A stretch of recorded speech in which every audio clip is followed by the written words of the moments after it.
you wasn't at the Zeta conference? You know I had to. Okay. Okay. I was We're gonna- text you to see We're if going you to call was this there. meeting to order. Rhonda, can I have a roll call, please? Here. Here. Present. Here. Here. Here. Here. Okay. We don't have a student for invocation tonight, but we're going to go ahead and do the flag salute. Would you please join me?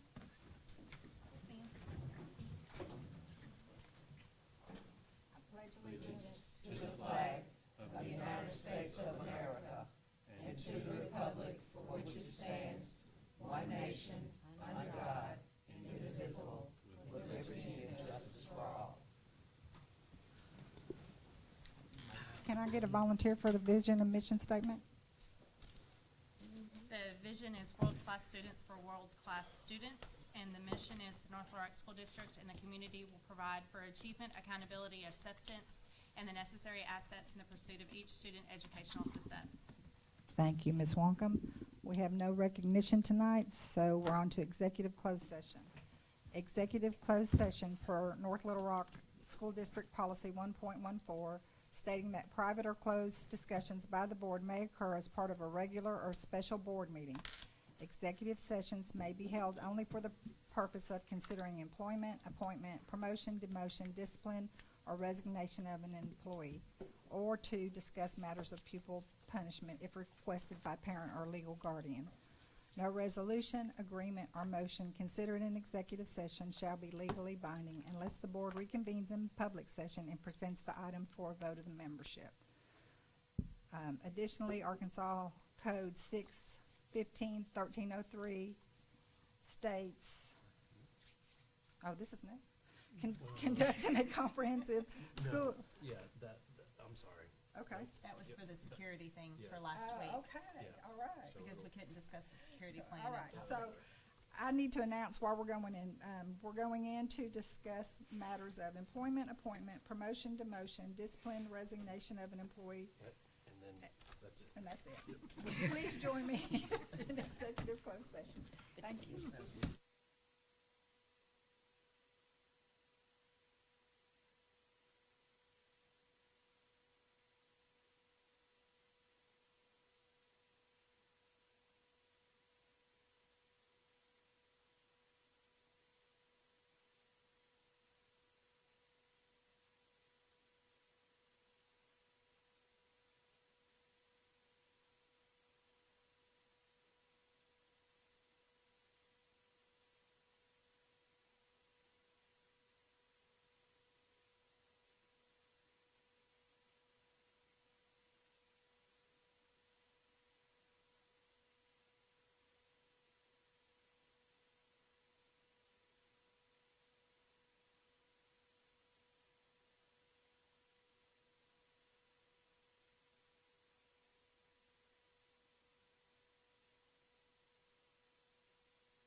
Do we have any public comments tonight?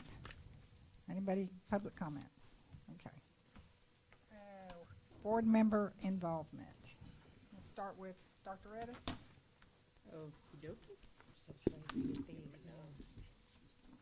Well, besides doing a lot of traveling these last 5 weeks, getting ready for my 60 in 2024 journey, I went to the first day of the Leadership Institute. I was able to listen to the special services presentation. It was great. I went to the last day of the Institute, which was yesterday, and heard Chief Fink's and the security team presentation. And then this morning, meet the coaches meeting. And I got to meet all of the new coaches, and one of them happens to be my LS's daughter, and I didn't know it until I saw her. And I thought, oh my God, yeah, I'm about to be 60. But that's it. If you've seen me, you've seen me. I don't know where I've been, where I'm going, and where I'm coming from these days. I live by a calendar with alarms. But coming back to school and getting into the routine, we've got some things up and coming, so make sure you check our websites, because we've got backpacks giving out, collecting items for backpacks. We've got haircuts coming up. We've got all kinds of good things coming about, so that's what I would rather promote. Well, I'm going to promote several things. I need school supplies for the elementary kids. I need more backpacks. I need composition notebooks, pencils, pens, crayons, markers. And that's pretty much for like elementary. There's some blunt scissors. Is that what they call them? Blunt scissors, glue sticks. And I need about 25 more backpacks. So if anybody out there in the listening audience or anybody in here would like to help with that, then that'll be just wonderful. I don't know what this is. And then we had an opportunity to attend the S.A. Jones reunion banquet. That was so much fun with our own Miss Dorothy Williams. She is a living legend around that community. And we had a good time there, and actually at the end of the program, the president of the reunion made our superintendent and honorary S.A. Jones alumni. And we had an opportunity, I forgot which day it was, but we had a chance to attend the Clinton Library for the 50th anniversary of Brown versus Board of Education, and 2 of the 3 living NLR6 was there to give a talk. So we had an opportunity to, several of us went over there for that. Of course, my Uncle Gerald was in town from California, and he was itching to get out of Little Rock so he can go back and play softball at 80-plus years old. He still plays softball on a regular. And that is it. But I do need some school supplies, seriously, because I have none. And I know nobody wants to tell me no, because it's facts. Oh, I attended the welcome back for administrators that meet and greet at the Chamber of Commerce. Then had an opportunity to go to the Clinton Library, where only 2 of the 4 living North Rock 6 were there. So Mr. Lindsay and Mr. Person, no A is in Person. there. Thank you. And Mr. Person were there. And so with that also, we had, I went to a day to fellowship with the teachers today, one of your opening days. I did that. And then, of course, we had the National Jones High reunion, and with that, Dr. Peluski came. And that's very impressive because we are one of the schools that no longer exists but in that they appreciate him because it's a sense that he supports whatever we're trying to do in the city. And thank you for that. Thank you, Ms. Williams. Mr. McLean, my good buddy. I also went to the Clinton Library to hear from the North Little Rock 6, the ones that were there, and the one that was there from the New Orleans 4, which yeah, I I forgot didn't That's right. know about. On the 9th, I went to the summer graduation for North Little Rock High School. We had 5 students graduate, and talking with some of the teachers, they thought that maybe that's a drop from what we had like last year, and they're thinking that maybe kids are now taking it more seriously, that if you don't have your credits by May, then you don't get to walk at the May graduation. So we had 5 that graduated, lots of happy people there for sure. Met with officers of our North Little Rock Retired Employees Association, planning meetings and events for this upcoming year, and there's going to be lots of reading to students in the school district. I also went to the meet and greet at the North Little Rock Chamber, where we visited with the administrators and met new ones, and Dr. Hooper was doing a little dancing there. So, and playing music, good music. I did drop in on the Leadership Institute Part 1 at the high school. Everybody was asking lots of questions, and I always like to hear that because that means they're wanting to get that information and get it right. So that looked great. I felt very honored to be at the Scipio Jones alumni and sitting next to this wonderful lady who is going to be the first vice president, right? First vice president of the group. Not first, the other president down under. So she's quite a lady, but there were quite a lot of people there that were just amazing, have done amazing things. It was really, really an honor to be there. And that's it. Get it downloaded. Yes, had the opportunity to attend the summer school graduation. Dr. St. Louis, again, does an outstanding job with that. It was really good. I kind of sat in the back and talked with some of the parents and family members, and I think it's good, certainly for those young people, that their self-esteem to be able to have an actual graduation ceremony, even though they don't walk with all of the other students, yet it's I think, a sense of accomplishment that could really take them a long way. Certainly glad to be at Jones High reunion again. Jones High is just a special place. You think about it, one time we used to actually have classes in school in the old Jones High building. It was Central, 7th Street School. All the 7th Street students, 7th grade students in the district went to Central, and it was actually in the old Jones building that's no longer standing. But the Alumni Association does a really good job of kind of keeping that legacy going.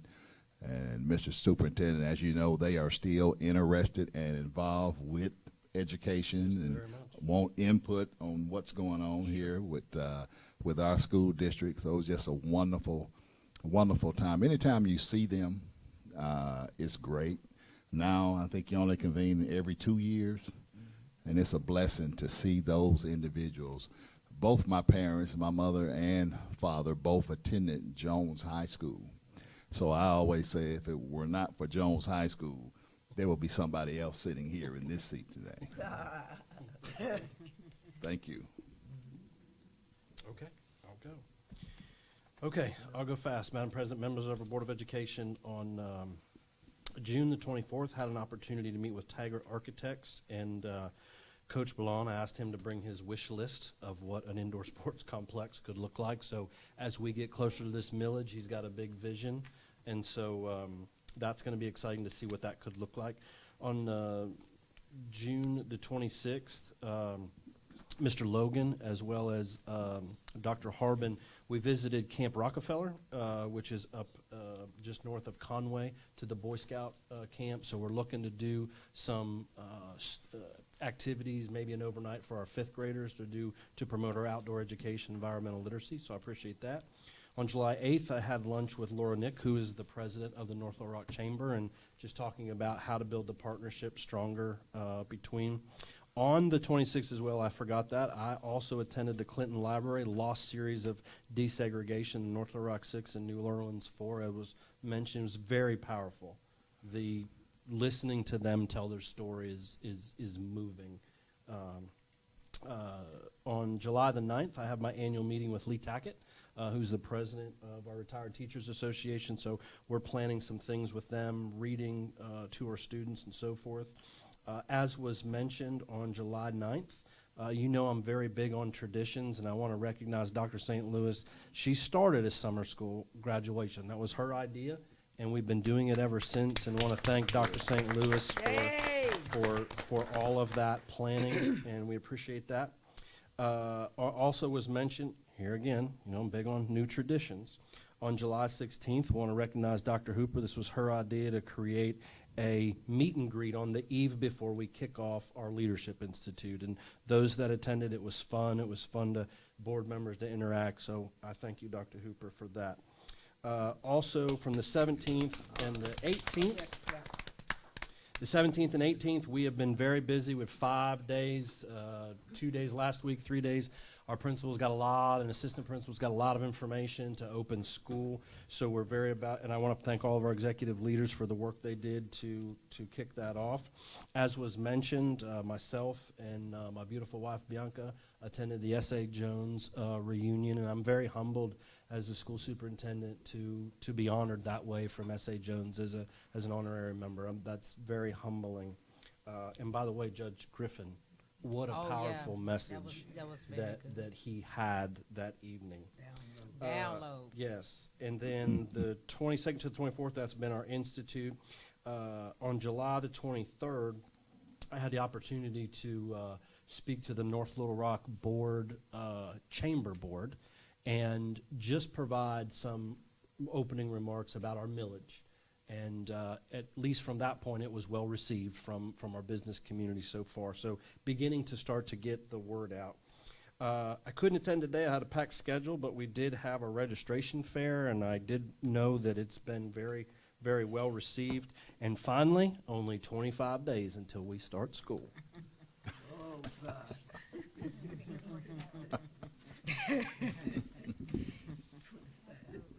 Okay. Do we have a classified presentation tonight? No, ma'am, we do not, nor a license. Okay, all right, so we're on to informational items. Whoops, do we have a legislative update? Oh, I skipped legislative, I'm sorry. Do we No, have- there's no legislative update. They spend most of July going to regional and national conference. Okay, Thank you. thank you. All right.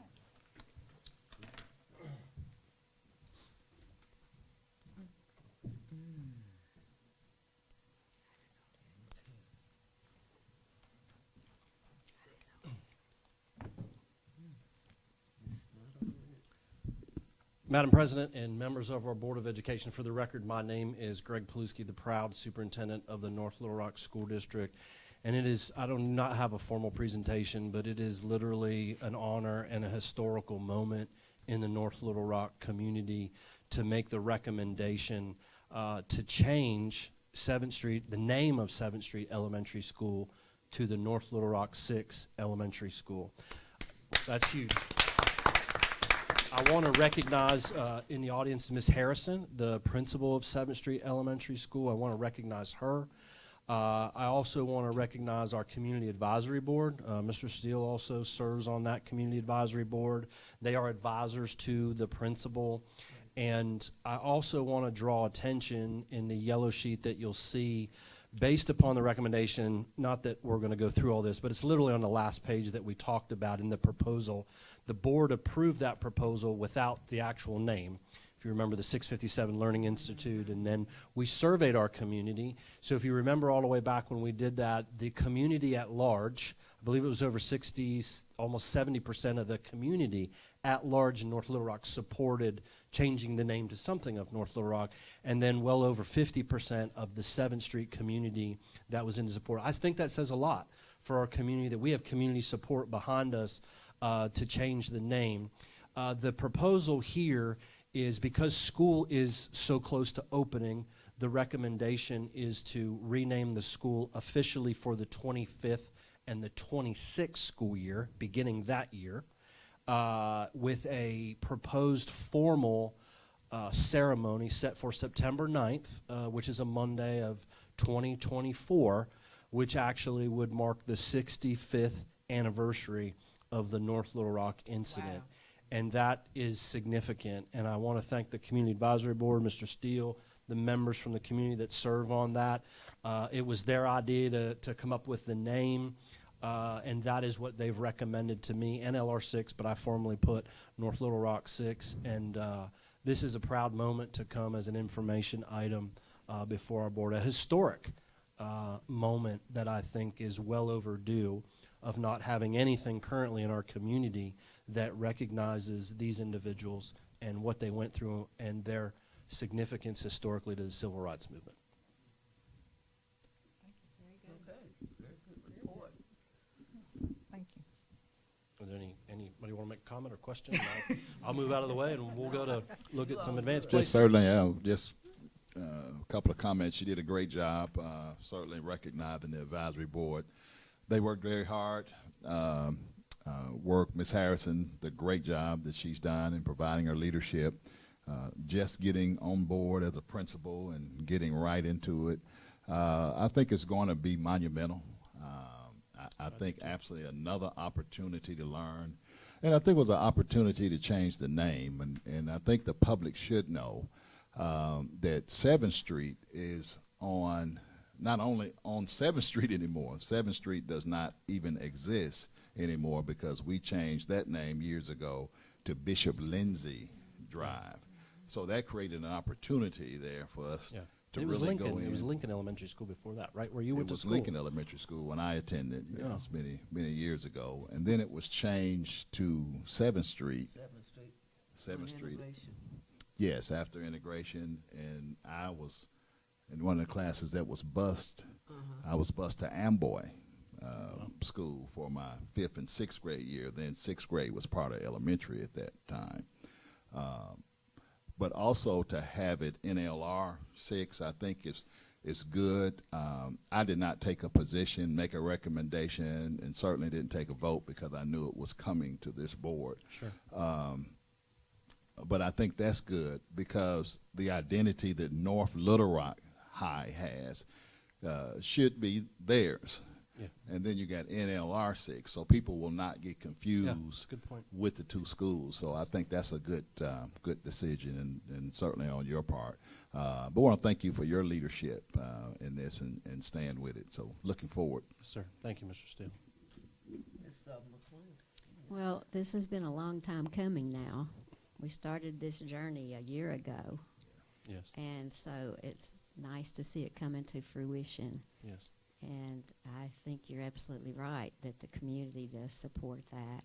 And I like the name NLR 6. I like that a lot. So Looks like that'll fit nicely on a T-shirt. thank you. It will.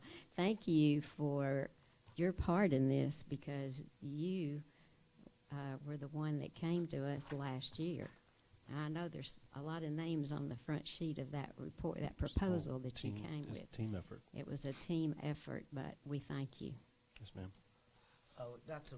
P, I want to thank you and Dr. Hooper and Mary Beth Hatch, which is no longer here, and Mrs. Yaw, for doing all the data that you had to find, the history of the North Rock School District, the history of the school, all of that. And given even like now the enrollment is 362, and how the data that you had from 17, 18, it used to be 480 something. And now, but it's still showing that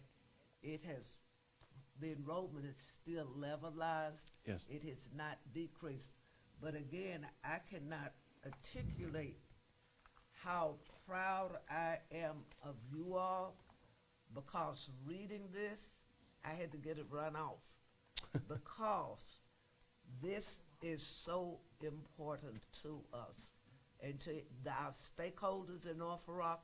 If they want to see anything, the policies and how they changed and how you did go through the proper channels to get the name changed, but you could not use the name, but you could use the North Rock 6. And again, I said thank you to these persons and to you and the Yes, ma'am. advisory group for agreeing to do it.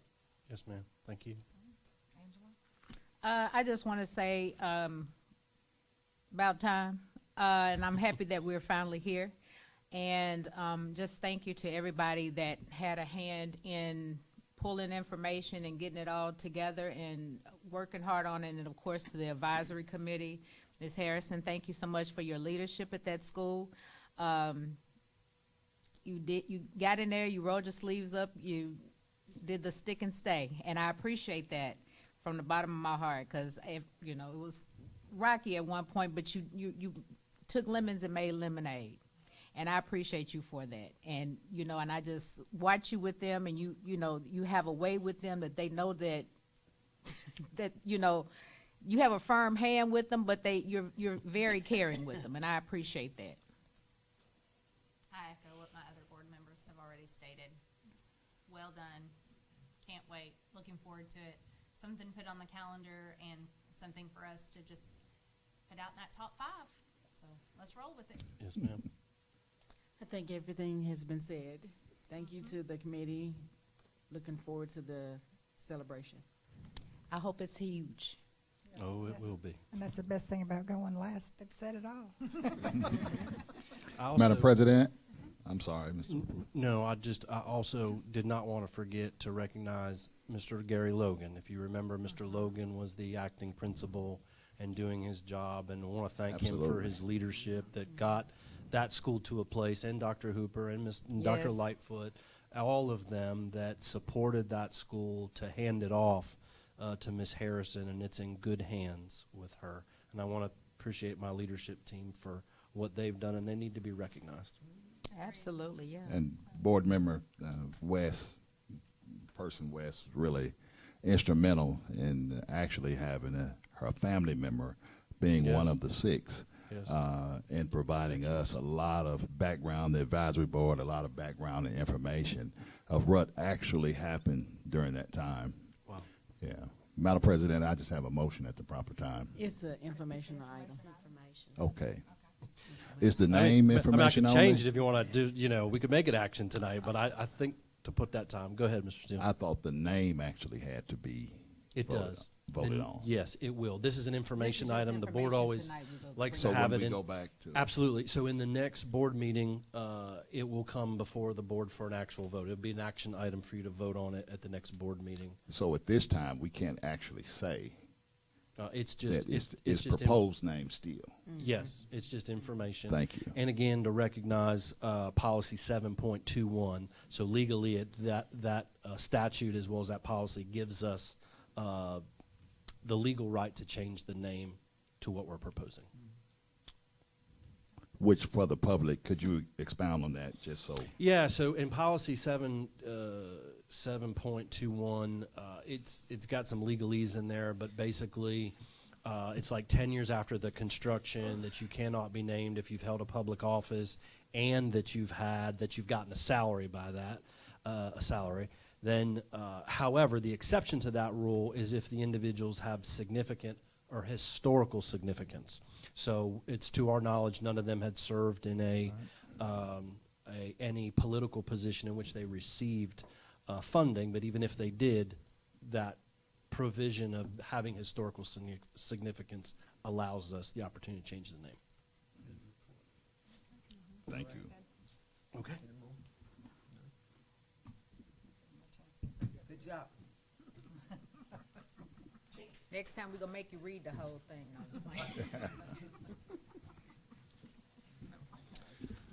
So, since we're riding that high, let's go to another high, which is looking at our most recent preliminary advanced placement data. And so I do want to recognize my colleagues, Dr. Brooke Reynolds, who's kind of been pseudo this role of not only the coordinator of virtual learning, but she's also stepping in as our accountability specialist, so she's doing 2 roles. Dr. Harbin Gibbons, who has our advanced program side, and then our proud principal, Dr. St. Louis, who has is the high school and the COE. So my colleagues, I'll turn it over to you. Good evening, everybody. Thank you for giving us this opportunity to share some great AP data, advanced placement testing. So we're going to go ahead and get started. Am I clicking the right way? Okay. If you can click, I may not be doing the best. Are you going to turn it on? Okay. All right. So click us. Okay. So the purpose of this presentation is reader, to one clicker. review the advanced placement testing data from our 23-24 school year. So everything is split into North Little Rock High School and the Center of Excellence because they are 2 separate schools. And I just want everyone to see how much of an upward trend the high school has made, not only in their number of AP students testing, but their, how their passing score. And 3, it's on a 1, 2, 3, 4, 5 scale, and 3 is considered passing. So that's kind of the mark we go with. So thrilled to see that upward trend, and it's hopefully going to keep going for next year. This is just some demographic data telling you kind of the makeup of the students and how many are in these classes. And then, of course, by gender, we have male and female students. This is broken down by test. So this is how many students by their demographic scored a 3 or above passing that test. And so this is the first part for the high school, showing what they were, how that's spread out. And then there's one more page because there's so many AP tests. I want to make it big so then you can see at the bottom how many passed and what we're looking at, the demographics as far as that 3 or more passing. Significant points. So what I did is I took courses. Some of these courses may have had only 1 student taking the test, so it would be skewed to say they had a 100% pass rate. So I did that normally 10 is where we go. So if 10 or more students took the test, this African American Studies I think is a highlight. It's a brand new tested course, and we had 94% of those students. So I think that's our big highlight for that test.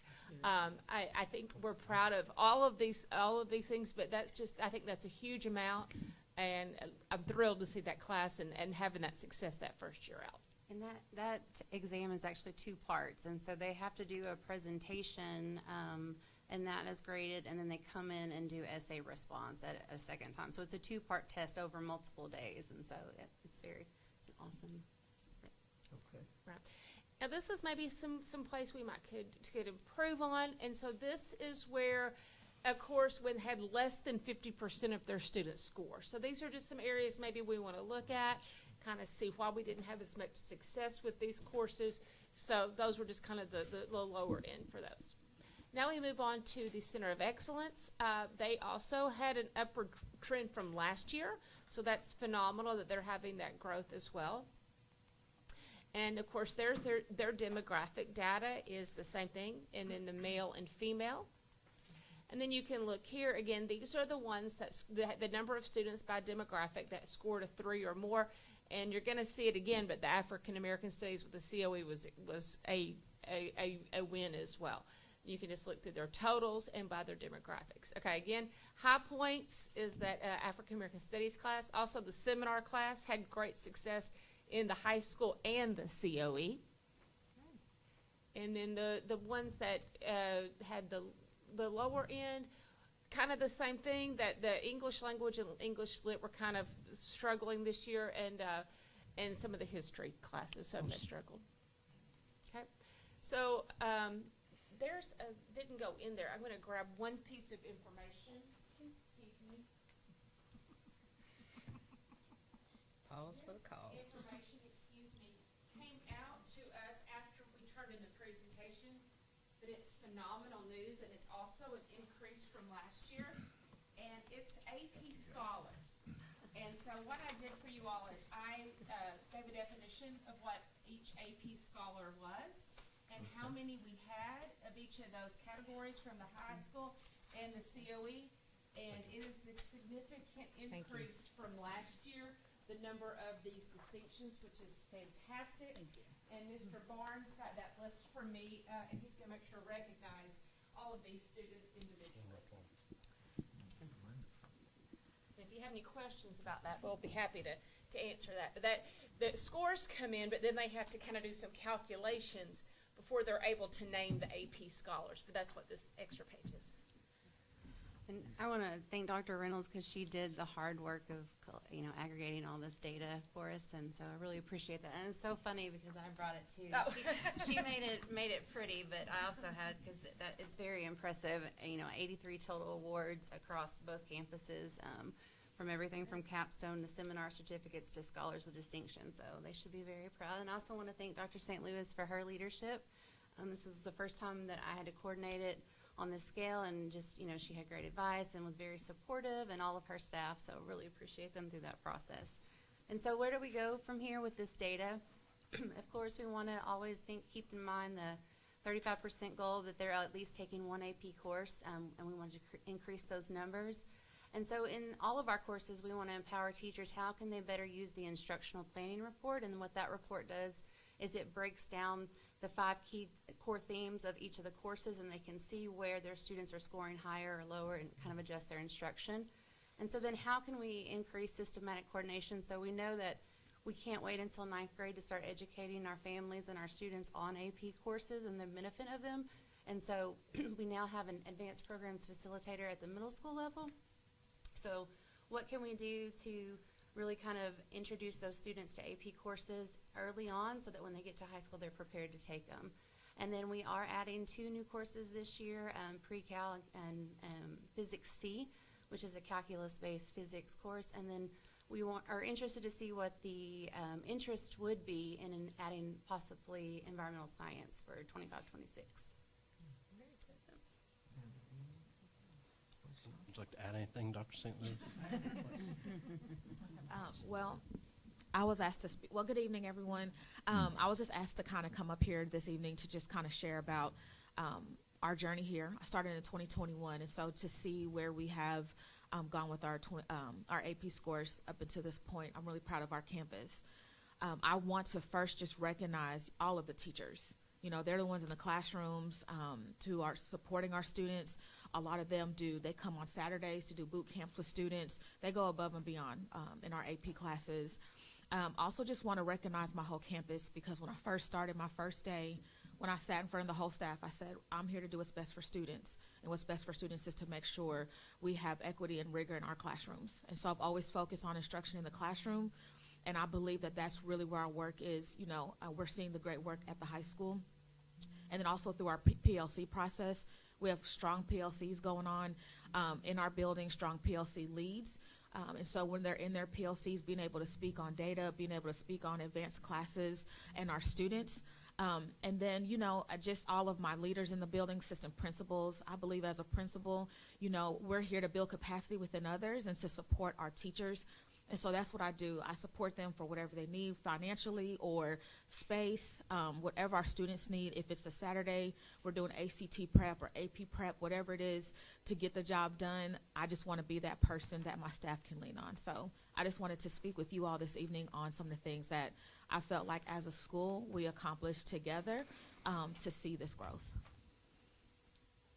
Okay. Which way do you start? Okay, good evening. Fabulous report. I am so proud of the program. Oh, everything was over 53%. Only question I have for you, if going to college, what number would you have to have for them to get college credit? That's a fantastic question. In general, it's a 3 or above, but each college and even each class sometimes may differ, but all colleges put out there if they need a 3 or a 4. Sometimes the sciences are 4s, depending on, but 3 is the general, what's considered passing. you can get credit for it. And it's a wonderful opportunity for those that have taken all the AP classes, because that way they can almost get a year. I'll brag. I have a proud graduate of North Little Rock High School, and he started college as a sophomore because of it. So it's fantastic for those kind of things. Excellent. And only one other question. How's your staff? Do they have the same teachers? Does COE have different teachers? The high school? How do you all do that? Because I hear you talking about extra duties on Saturdays. So what is it, teamwork or what? Yeah, and when I say these are the teachers are wanting to come up, so I don't ask teachers. This is when they come to me and they say, can we come up to do Saturday, a boot camp or anything like that. But I will say that we have our students. It's a lot of sharing of students. Majority of the teachers in the high school, majority of our AP classes are offered in the high school. We do have some of our teachers in the COE who offer AP courses, but I would say probably 80%, 85% of our classroom teachers in the high school, on the high school side, have the AP courses. Hey, fabulous. I mean, I feel good. Over 53. Ooh, you all did a great job. Yes. Great. Yeah. And I saw your next steps you want to take, so I have no other further questions. Thought you were going to start singing that. I feel good. You are a singer, aren't you? It was back in the early 2000s when a biology teacher at East Campus, Dr. John Niles, who's now the Arkansas Department of Agriculture state veterinarian, he decided to survey his biology students, his 10th graders, to see how much money they wanted to make an A. How much would they, give me some money and I'll make an A. And it came out to $50 basically, but he didn't have $50 to give to 150 students. But I looked it up today, and that $50 is now about $92. So I know that some schools give money to students who receive a 3. For example, they may give them $100 if they make a 3, $150 if they make a 4, and $200 if they make a 5.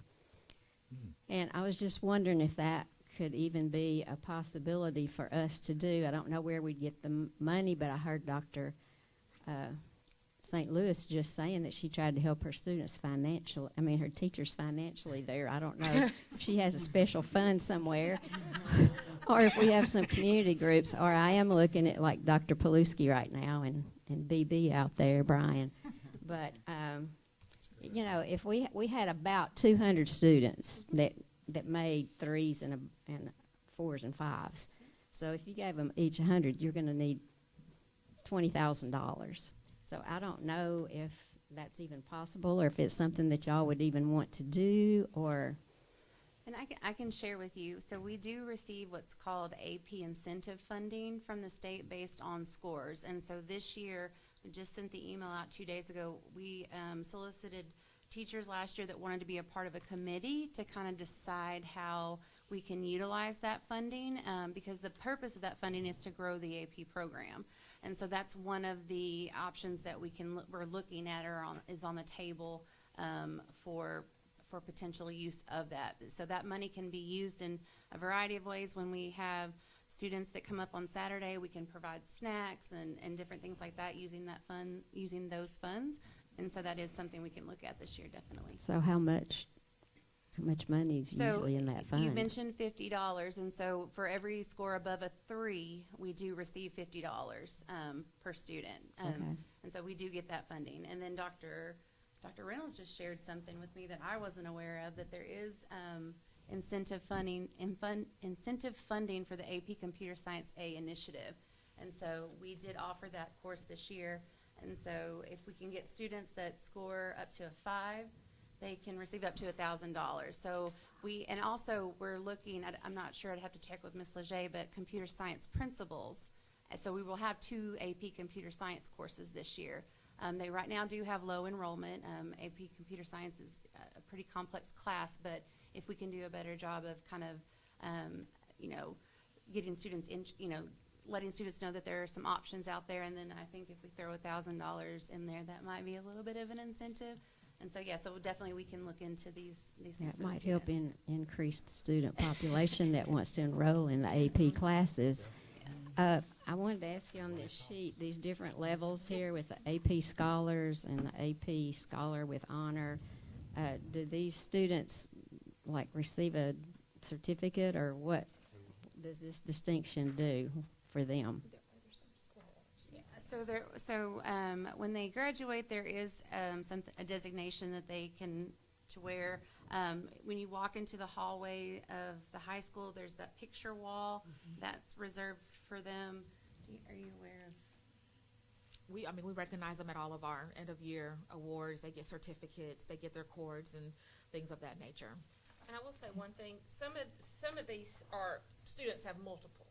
So they can have multiple roles in their, in their distinctions.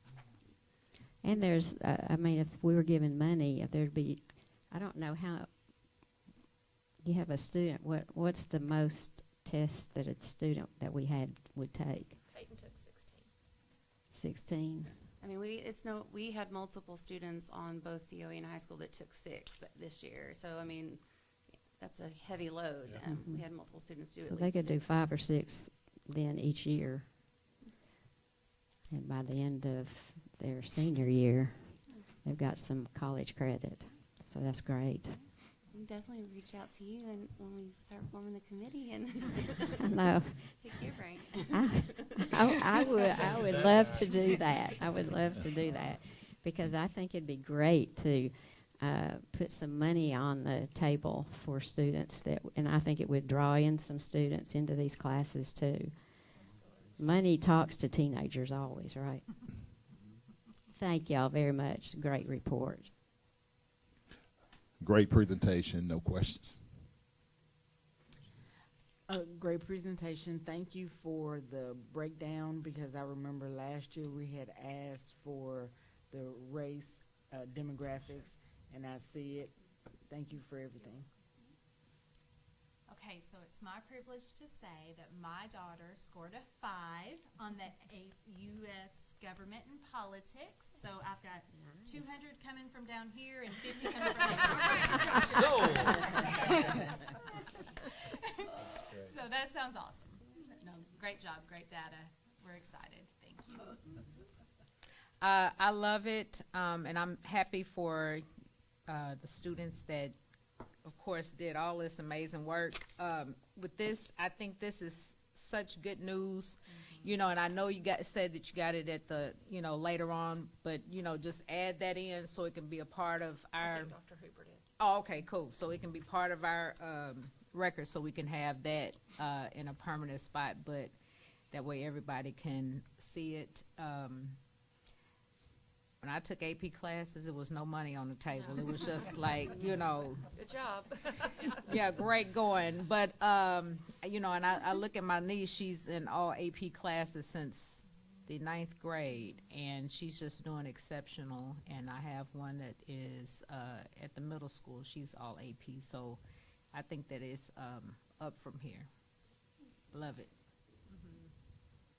Wonderful presentation, but when you gave me this, it made me think, do you do this year by year, or do you accumulate it over the years? Well, sorry. Go ahead. So it'll build up. So you may only take one AP class your first, 9th grade year, but as long as you pass it, that'll build you up. So you may not get this distinction until you're a sophomore or junior. So but they do carry over, and so you can be an AP scholar one year, and then you may bump up to the next level as the years progress. Okay. That sounds like a lot of work. At a minimum, they have to have 3 exams, and then based on the average score of those exams, it goes up from. Can I ask one more question?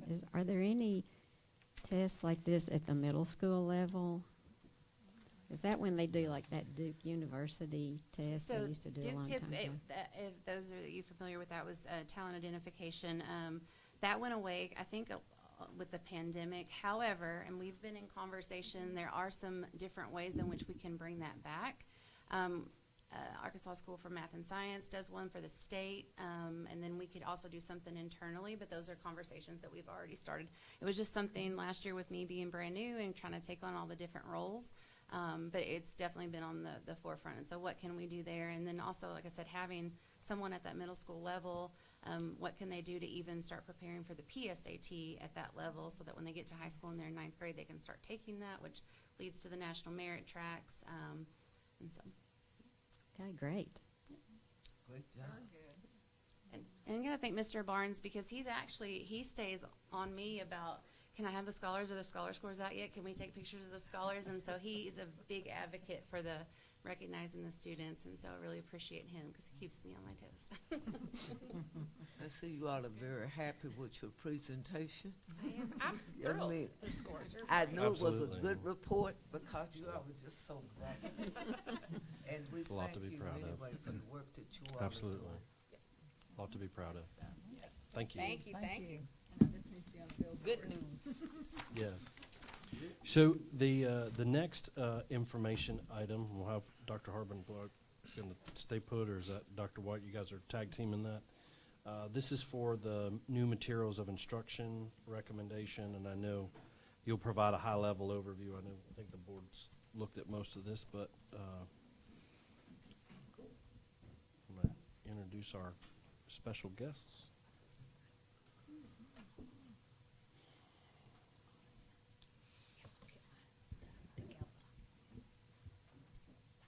They left you to carry the boxes.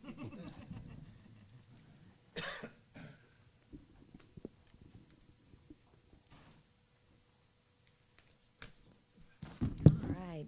Good evening, Board President, Dr. Paluski, members of the board. So we are super excited about tonight. We are here to share our request for K-2 Science and 612 Social Studies. And just for our listening audience, that 612 Social Studies includes middle school social studies, U.S. history, world history, civics, and economics. Just want to remind everybody that we did not make these decisions in isolation. We did have a committee established. We also went through a process whereby we brought in several vendors. We had a rubric, and I will share our rubrics with you guys, the weekly board update. So ultimately, we decided on resources that we felt would best serve the needs of our students. And so tonight, we're super excited that we've got some guests here from HMH who have been really helpful to us, and they're going to actually walk you guys through these programs. And they're going to leave some resources for you all to explore.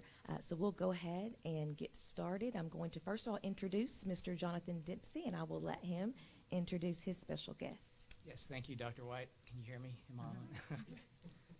It's a real honor and pleasure to be here, and it's been great working with you the last few months, Dr. White, and your phenomenal team. It's been a real honor and pleasure, so thank you, Dr. Harbin, Ms. Cruz, Ms. Marshall.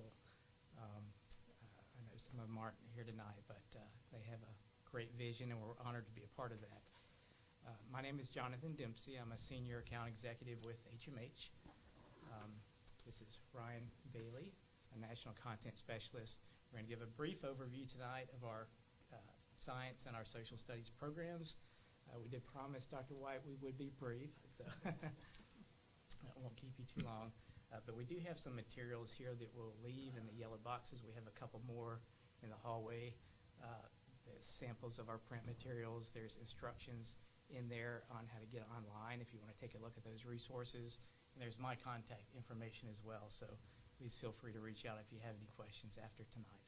So I'm going to go ahead and turn it over to Ryan, and he's going to give you an overview of the program. Thank you. Thank you so much, everyone. It is a pleasure to be here with you all.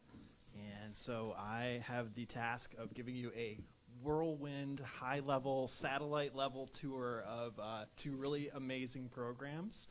So we're going to go ahead and dive in. I'm going to pull up a PowerPoint deck that we have here. So this is, again, our, let me flip the, sorry, we're going to,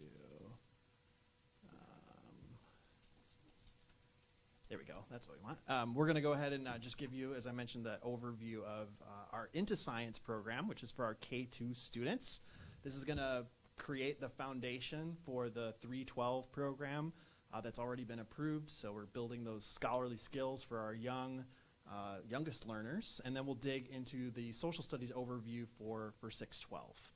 So Into Science is built around the idea that K2 teachers have a lot going on. They need a tool that's easy to use, that they can fit into schedules that are often ever evolving and changing. And so it is an easy to teach program. It is not a heavy lift for our teachers to be able to learn the pedagogy and to learn the routines. So that's one of the major features of Into Science. And it's fun. We want our students to be engaged in the process of learning science. So it's fun, it's driven by investigations and the analysis of phenomena, and it is very flexible. We know that teachers at this grade level in particular needs lots of space to be able to explore. And that is really what this is about. It is a hands-on, minds-on program. So this is about the act of students doing science. So we're really shifting, as you all know, with the next generation science standards. The shift is much more toward acquisition of knowledge through practice as opposed to just information delivery. In the age of Google, it doesn't make sense to just necessarily only know facts, right? We need to be able to understand and interpret to create new knowledge. And so we want to instill that in our youngest learners right away. So they're going to be experimenting. They're going to be getting their hands dirty. They're going to be doing little mini investigations and drawing powerful conclusions from that. So this is built around the 5E model of instruction. So that's essentially helping students to engage with content. We then do some explorations, and we do a little bit of explaining around that as they interpret. They have opportunities to extend their learning, and then we want to, obviously as teachers, consistently do assessments and evaluations to make sure that they're moving in the right direction. If we need to take any micro course corrections, that we can do that. So as you see here, our program has a variety of different features in it that meet the needs of that particular 5E instructional model. So I do want to highlight just a couple of those for you as you get a general sense of the program. So if you know anything about NGSS and this whole idea of getting students engaged in content, one of the big emphasis here is on the idea of storylines, introducing a phenomena to students, a scientific phenomena that happens outside, and then helping them kind of stitch that together into a cohesive narrative and a cohesive story as they explore that. So that's really what this pedagogy is built around, helping students to make those connections, to stick with the phenomena, to understand it. And then we jump into a section in our resource called Can You Explain It? This is how we introduce that. So we might show them a fun video about, as in my example here, an explosion. I was just listening to the radio today about the big geysers that exploded in Yellowstone National Park. I don't know if you heard that story. And I was like, oh, that's on my slide tonight. I have to talk about that. So, we want to introduce something fun to students that they have to then think about and explain, try to draw their own conclusions. So whether they're doing that in a whole class discussion, whether they're doing it in the digital work text, whether they're even doing it in Spanish. So we do have that multilingual element here too. They have the opportunity to explain it, to think about it, to draw their own conclusions. We also always try to introduce an activity before content delivery. So we want them to get into something, to try it out, to do something, to engage in an exploration before we introduce the topic itself. So ABC, activity before content, is another key driver in this. So when we're looking at those hands-on activities and explorations, that's what we really want to make sure that we're pushing our students towards. And then, of course, teachers. Many of our elementary school teachers, as you know, may not have the deepest science background, so we want to make sure that when they're doing those explorations and those particular instructional components, that they have strong teacher guide tools to rely on, so that's built in. And we also want to make sure that students have things like sentence frames and scaffolds, so as they're drawing these conclusions, they're starting to put them into an order that makes sense. So again, you'll see lots of focus on things like claims, evidence, and reasoning. They'll also find things in our Take It Further section, like our phenomenal readers. So these are additional readers connected to the various phenomena or topics. These come with teacher guides that teachers can then expand the lesson. If they do have extra time, they want to go deeper into the content, they can do that. So again, we're walking with the teacher every step of the way, not leaving them just to try to figure this out on their own. But again, we'll have activities for both before that instructional component as well as after. So once they've completed that, they're able to move on from there. And again, all this is, of course, aligned to standards and making sure that students have what they need, and teachers have a variety of resources that they can use to differentiate instruction and add additional layering and content to. And of course, when all this is done, we want to make sure that teachers are able to measure success, that they have accurate assessments. So there's a full suite of assessments that are a part of the program. These are customizable. They provide great data insights for the teacher in the classroom, as well as at a building level when you're looking to explore, what are the concepts our students learning, how can we maybe have some professional development or additional support. And as I mentioned, this is not just an out-of-the-box program. There's a lot of options here, so depending on how much time a teacher has in their schedule, they're able to be flexible to extend lessons and to add some depth to that content if necessary.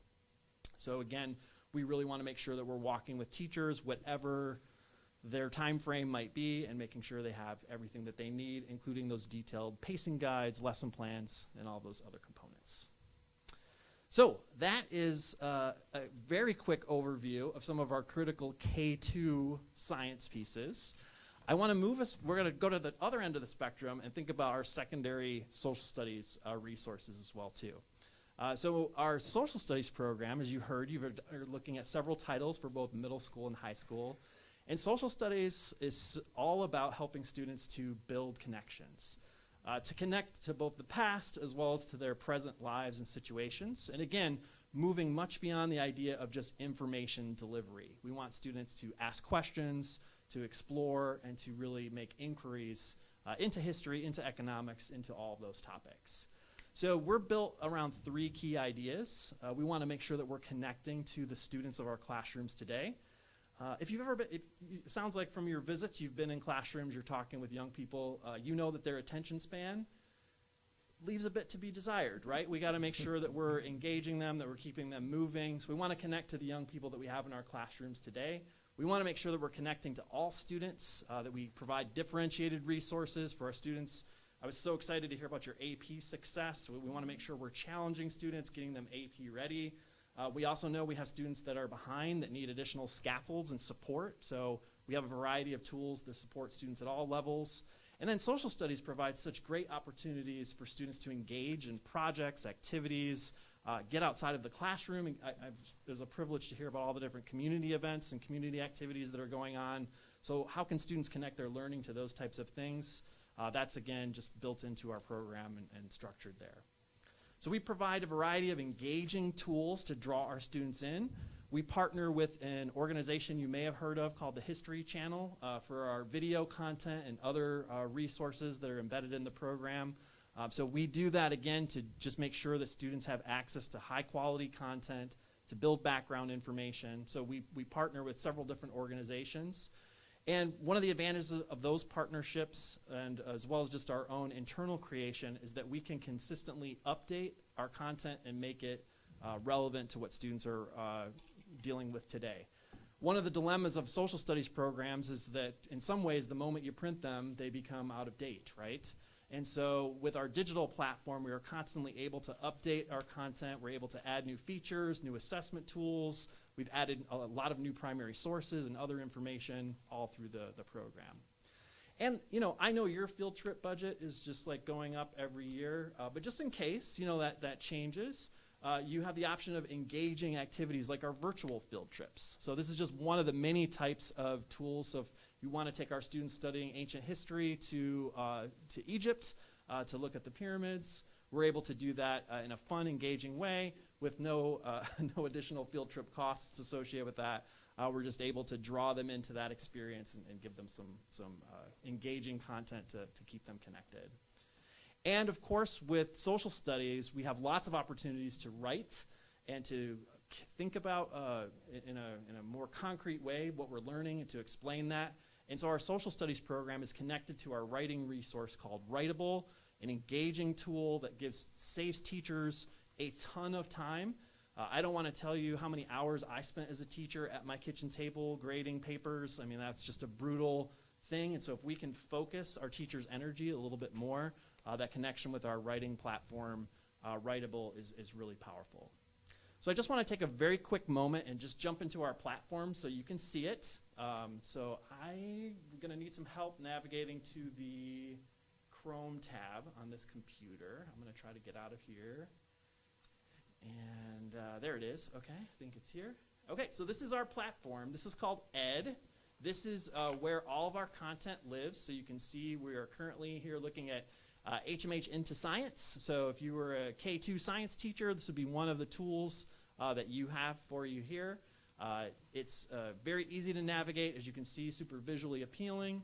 As a student, or as a teacher, if I were projecting this up in front of my class, the students would have print resources. The teachers use this as a digital projectable. So again, if I'm thinking about a first grader, and I'm thinking about the engineering and design process, for example, my engineering is going to be different than if I'm looking at this as a 12th grader, right? So you'll notice here, we begin this, as I mentioned earlier, with one of these exploratory videos. So I'm going to click play. Sam used steps to build a bridge that can hold a car. How can you use steps to solve a problem? All right, so here we have a very simple video drawing our students in. Okay, so he built a bridge to get across these two things. I wonder if I could use steps to solve another problem. And then, of course, we're going to flesh that out and go into that a little bit in more depth. But I just want you to get a little bit of a sense of what the platforms look like, how the content renders, and some of the interesting ideas that are a part of it. Now, juxtapose that to a high school history course, which still lives on the same platform. So if I go to American history here, I was recently working with some teachers on Module 20 here on World War II. So again, you can see the same visual design, the same aesthetic. When I jump into the student edition, however, this is going to look a little different. It's going to obviously represent the grade level appropriateness of the content. So when I'm jumping into something like this, I'm going to again see that inquiry arc that we talked about earlier, things like those embedded history channel videos, etc. So again, just another quick layer to this. When I take a look at something like the, so here if I take a look at a map, we're going to explore maybe the attack on Pearl Harbor. I'm able to slide down to that content here. Again, it's rendering on the screen in an age-appropriate way. But instead of just looking at a static two-dimensional map, I'm able to interact with this as a student. So I can do things like turn on and off different elements of the key. I can pull up marker tools. I can draw on the map if I want to. This map actually even has some texture to it. So here you can see I'm kind of looking at a satellite view, but I can zoom in and get a little closer. And so now we're actually looking at the Hawaiian Islands at the base of Pearl Harbor here. And I'm again now able to turn on different elements of the key to annotate. But you can see this is moving beyond just content delivery and helping kids get engaged with this just a bit more. Now, I can also do things like help my students analyze documents. We know at the secondary, and that's a huge part of those AP tests as well, is engaging with primary source material. So here, for example, I might have my students explore the London Blitz via oral history. That's one of the documents they'll be analyzing. I have some other visual documents here. Things like this is a replica of a concentration camp chart that was discovered there. You're going to find things like political cartoons, all these document analysis components that are very complex and sophisticated. So a great way for students to analyze this is through the writing process. And so this is where they could leverage that connected writing system called Writable. So you'll notice here that same student edition that you and I were just looking at lives here on the left-hand side of the page. So we have this side-by-side reading and writing experience. They're able to respond to that here. They can respond in text, but they can also respond in audio or video. So if that's a scaffold that any students need, they're able to access that. And all this comes with embedded rubrics. So teachers can use these rubrics. They can customize them. They can do that at the building level. And you can even have students peer review each other's work anonymously. So all this happens where they're reviewing content. You can see here I'm looking at this now from the perspective of a reviewer. So this empty page would pop up. I can give rubric feedback. I can use comment stems. And all these rubric items are connected to an AI tool called Grade Assist, which will actually read the student writing and give them feedback based on the rubric. So for a teacher that's looking to save time on early drafts of these complex papers, they can give students some of that initial feedback before they do the laborious work of reading those final pieces. So again, we're just scratching the surface of what this is capable of, but I just want to give you a little bit of a sense. Now this is here with social studies, but this could also obviously be expanded into English language arts or some of your other programs that you've outlined here tonight. And we're not going to just ship you this and say best of luck. We hope this works out. You're obviously going to need training and support, and I know the team has thought about that quite a bit already, and will probably go into more detail. But we do provide a whole suite of professional learning and support so that your teachers know everything that they need to know, and we'll walk with them through the life of their implementation. So that is a very quick overview. Thank you so much for your patience and attention. I don't know if the team has anything else you all want to add. We'd also love to answer questions or hear any comment too. We just need the clicker. Oh, yeah, click. And let me get out of here for you so you can get back. There you go.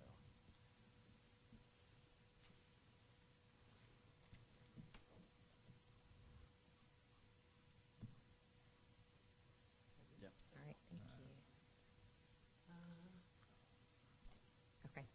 All right, so, one of the things that we wanted to bring to your attention is the fact that we know that it seems like it's, late in the summer to bring before you these recommendations.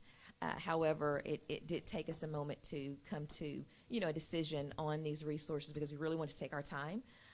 But the other thing is we had to look at budget. That was a big piece. And thankfully, HMH assisted us in working through so that now we can say, when you guys do adopt this, that we have HQIM in all of our core content courses except for K2 Social Studies.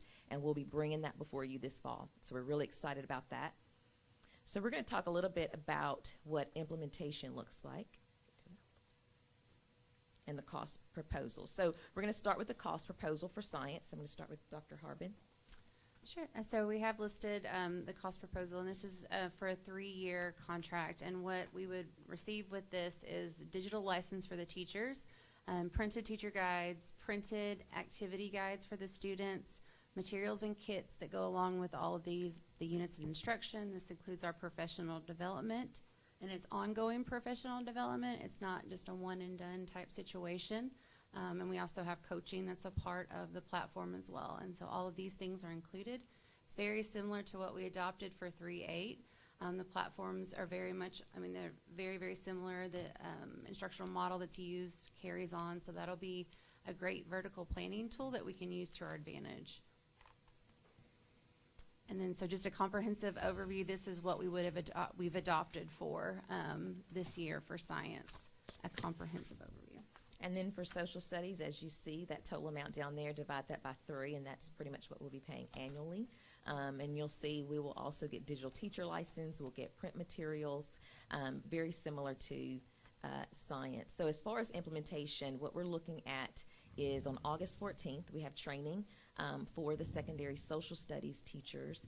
And as far as implementing this, we're looking at really a paced or a phased-in approach where we don't just throw it at them and say, go and implement, right? So we'll have that training where it'll go through what that program entails, and then we'll walk them through how to plan with those resources. And so as you can see here, we will be developing scope and sequences and also pacing guides as well for them. Anything for science additionally? Another reason with the K2, we wanted to be sensitive to the load that's on a K2 classroom teacher. And now with a lot of the things that are coming through with LEARNs, with screeners and progress monitoring that they're having to do. And so that's why we're phasing this in a little bit. We're still talking about what the best way to do that would be. And so adds to the reasoning behind bringing this now. And we're happy to take any questions. Yes, just one question. Are we encouraging students to use AI? Ryan, you mentioned that. So is that actual learning or just being able to obtain information? Yeah. Okay. Yeah. So obviously, districts have a variety of approaches to this. So I don't know if you had a conversation about this as a district. The approach that Writable uses for that is twofold. So on one level, it provides AI feedback for students on their writing, but that is approved by a teacher prior to it getting kicked out. So it is a way that teachers can use that as a tool to just give feedback on those rubrics. So I think when you think about the writing process and why a lot of teachers shy away from doing a lot of writing is because of the grading burden. It's just such a heavy lift.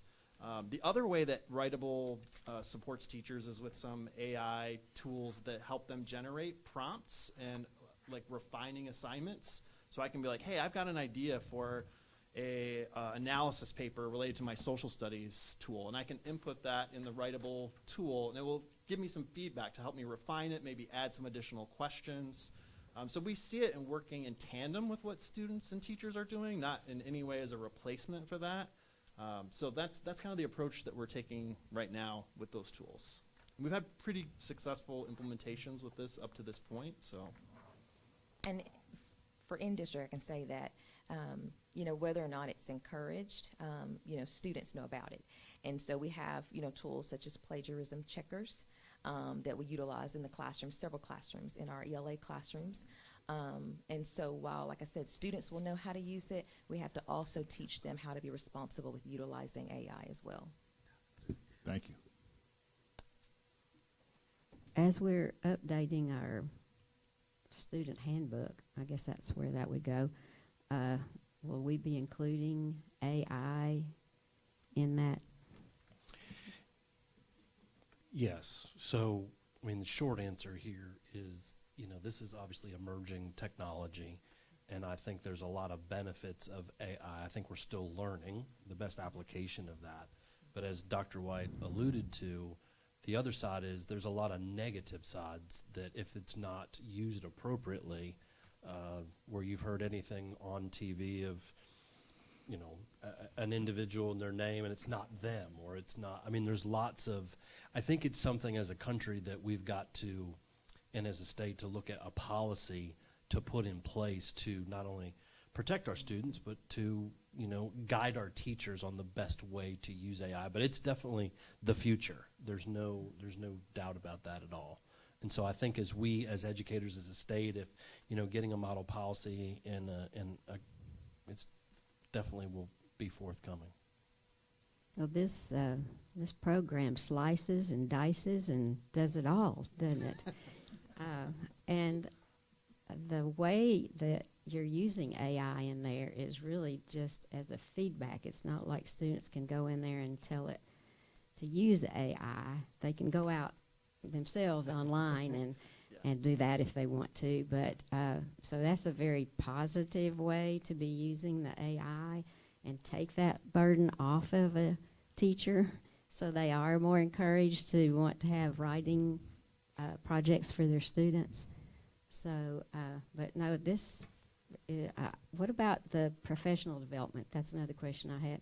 Is there going to be one person that's assigned to our district that would be coming in and working with teachers?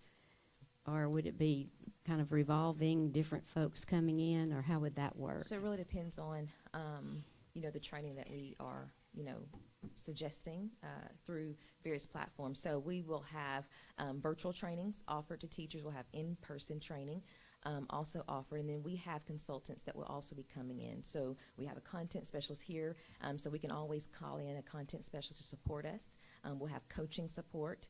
And as you saw some of the pieces, and I'll back up because it was on one of the last slides right there. So we'll have that ongoing coaching support, and that's going to be virtual and in person. So to answer your question, we will have various trainers coming in, but also support that will be, through a virtual platform. So is the cost of the high school, the secondary program, is that, I don't remember what we've paid for other programs that we've gotten. So is that comparable? It is, and when you look at, if you're comparing the science and the social studies, so what we presented tonight was K2 science, right? And so if you add that to the 312, then, the number is greater. And so what we looked at when we're looking at various vendors, it didn't come down to the cost because we wanted to make sure we were getting, like I said, the best resources for our students. But it's very comparable. It's just, of course, prices, it's risen over time. But yeah, we're getting a really good deal with HMH, and I can tell you that they've worked with us to the point of they have lowered their prices tremendously so that we can work it into the budget. Is this going to be paid like all up front? Is this ESSER money that we don't get anymore? Is this a different fund or? So I met with Mr. Brown today, actually, and what we're doing is we've got a package deal. So Read 180 is also through HMH. Well, we took care of that in the 23-24 fiscal year, and so that came out of operating and ESSER. And so this will be operating, what you see here. And so we will not pay all of it up front. What we're looking at is paying it over 3 years. And so we've broken that down. They've worked with us. So we have a schedule of payments that we will make. But no, what you see here, divide it by 3, and then there's a scale that we use to decide over the next 3 years how much we're going to pay. And I can share that in the weekly board update. We've got that broken down. Okay. Thank you. I see 2 prices on here. One is for K to 2, K to 2 science. Yeah. That's $100 and some thousand. And then you come down here again, and I'm seeing another price for $400 and some thousand. And I do say ESSER is operating in the fund 6 through 12. If this correct? ESSER/operating. So. Okay. Now, I have a question for you, Dr. Amber. Earlier, when you all made your previous report on AP, and I believe Mr. Steele asked the question, what was your question, Mr. Steele, about starting it early about the AP programs? Middle school. That we were talking about? You were concerned if this, now is this a part of development for our lower classes, so they have to wait till the 9th grade to start getting AP? That was the question you had asked. AI, actually, yeah. Will it be a line? Well, yeah, that's a good point. And I was speaking more of like secondary, right, not elementary, farther utilization of AI. So would you explain that? Yeah, so is what we're going to prepare our students to succeed at those higher levels? Is that kind of what? So yeah, so when they talk about the 5E model, the instructional model that they use for the science curriculum, that was actually invented for biology. So for a high school biology course, research showed this was the best way to integrate that and to give students that experiential learning. And so this is what the foundation the kids will start with in kindergarten, with having those 5E experiences. Another important thing, our principals got to experience this the other day, but teaching with phenomenon-based instruction is how science instruction is taught now. Our ATLAS assessment, each item on the ATLAS assessment, they will encounter a phenomenon or a scenario, whether it's a cluster or a standalone. So not only is this giving them the foundation that they're needing to be successful into those advanced courses, it's also building interest. It builds equity because you use localized phenomenon, and that helps all students have an entry point when it comes to science education, and then it will prepare them to be successful. If we start at kindergarten setting that foundation of introducing science and engineering practices early, kids are creating their own investigations in kindergarten, and by the time they get into those AP courses, they'll be even more prepared. So you're saying these courses that I'm looking at, K through 8, biology, physical science, chemistry, and all of these environmental science and physics, these are courses that will be taught to our students, K through 8? So these are all the courses that we've adopted curriculum for this year. So Okay. all of these courses will have new curriculum being implemented in the 24-25 school year. Yes, ma'am. And how do you divide this up now? Tell me, like the K through, I did see K through 2. Yeah. But, as far as grade level and being Sure. able to comprehend this, would you divide that up for me? Sure. So so K-8 or kindergarten through 8th grade. So the courses that are listed out by course are high school. So biology is your typically 10th graders. Some 9th graders do take that depending on if they take physical science early. Physical science is usually 8th and 9th graders. Chemistry can be 10th through 12th grade. Environmental science is 10th through 12th grade. Physics is more of an elective course. You only have to have 3 science credits, and so often students don't go into physics. It's the application of math and science. So that's normally 11th or 12th grade, and then the AP courses are anywhere from 10 to 12 traditionally. Who will be teaching it? So Does this require new hires for us? no. These are courses that we've already had in the district. Yeah, these are courses that we did add because there was a demand for students. We had so many students that took AP Physics 1 that they wanted to take AP Physics C. That's the only new course. It's not a new teacher. He's now just changing one of his courses to AP Physics C, but these are all courses that we already had in the district. We're just providing them with curriculum now. What's your opinion of the program? So it was a team effort, but I could tell you I was year before last was a science specialist at the Department of Ed. And so during that time, the impact of HQIM and what it does for teachers, and then what is foundational to good science teaching is represented inside the curriculums that we're going forward with science. And so we utilize the rubric in which the state endorses for HQIM. That was part of our process to kind of vet the different programs. We utilize reviews from a national vetting service that all of the state curriculum gets reviews from. And so I think it was an excellent choice for our students.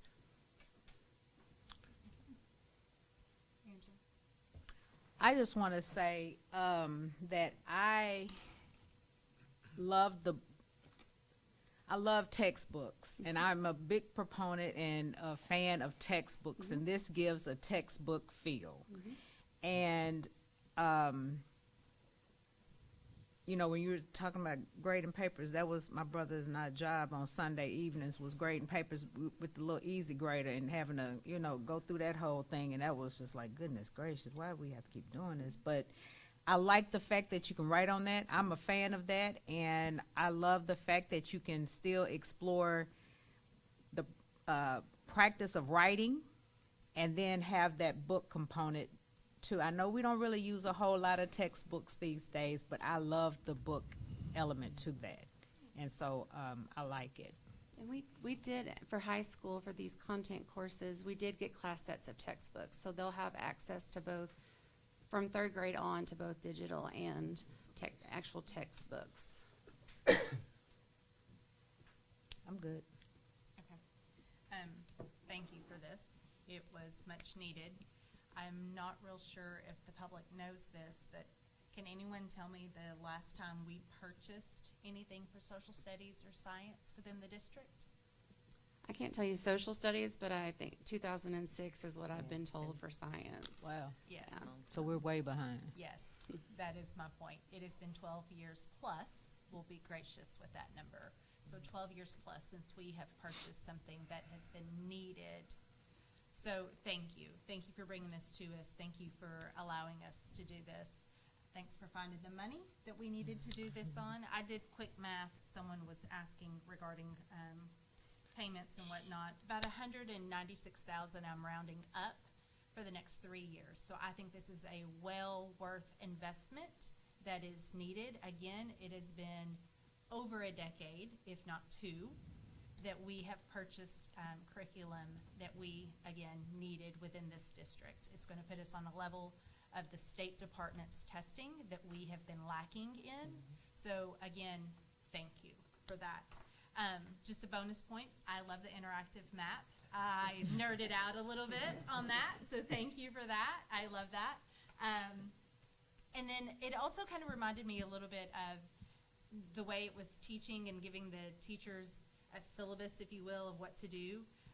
You know, TED Talk, they only last 18 minutes because it's interactive and it's precise. And that's what this kind of reminded me of, so I really enjoyed that function. So thank you for that. So I enjoyed it. I nerded out. Ms. Welcome, I did just want to add to your point, which is very valid. And if you recall, that's one of the premise of the 100-day transition report was to do a curriculum management audit. Correct. Which uncovered that we have many courses that do not have, when they refer to high quality instructional materials, this is where we get into the alignment. So I applaud you for saying that, and our team to put resources in the hands of teachers that have been lacking and they've been needing for a long time. Yes, agreed. Yes. Well, the one beauty of being on the end, by the time it gets to me, all of my questions have been answered. So, great presentation. Okay. I agree. Very good report. Yes. It's on you, Mr. We're excited. excited. Thank you. And we will leave these resources outside for you all to be able to explore later. As well as the public, Dr. Yes, White. absolutely. If anybody from the public wants to view any of these materials, that's what they're there for. Thank you. It's good to meet you both. Thank you. Welcome to North Little Rock. Thanks for being part of the team. Of course. It's a great team to work with. Appreciate it. Feel free to ask for discounts if you need to. So our next, we'll move right along. The next information item, 11.4, is the 2024 Human Resources License Staffing Data. And if you remember, a year ago, we started this as a new annual tradition to provide the board and the public where we are as it relates to staffing. So I welcome my colleague, Mr. Jacob Smith, the Executive Director of Human Resources. Mr. Smith. Thank you, Dr. Paluski, Madam President, members of the board. So last year you recall that the board sought information from Dr. Paluski, as he said, in regards to our licensed staffing data about this time that we're approaching the opening of school. And so we have made it another tradition at the North Little Rock School District to make sure we bring this information to the board so they know the state of licensed staffing.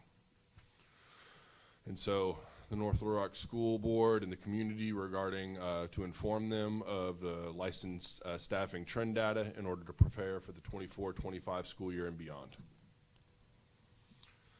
And so this is from February 2023. As you can see, there are a multitude of job openings within the field of education versus the amount of hires that are being made.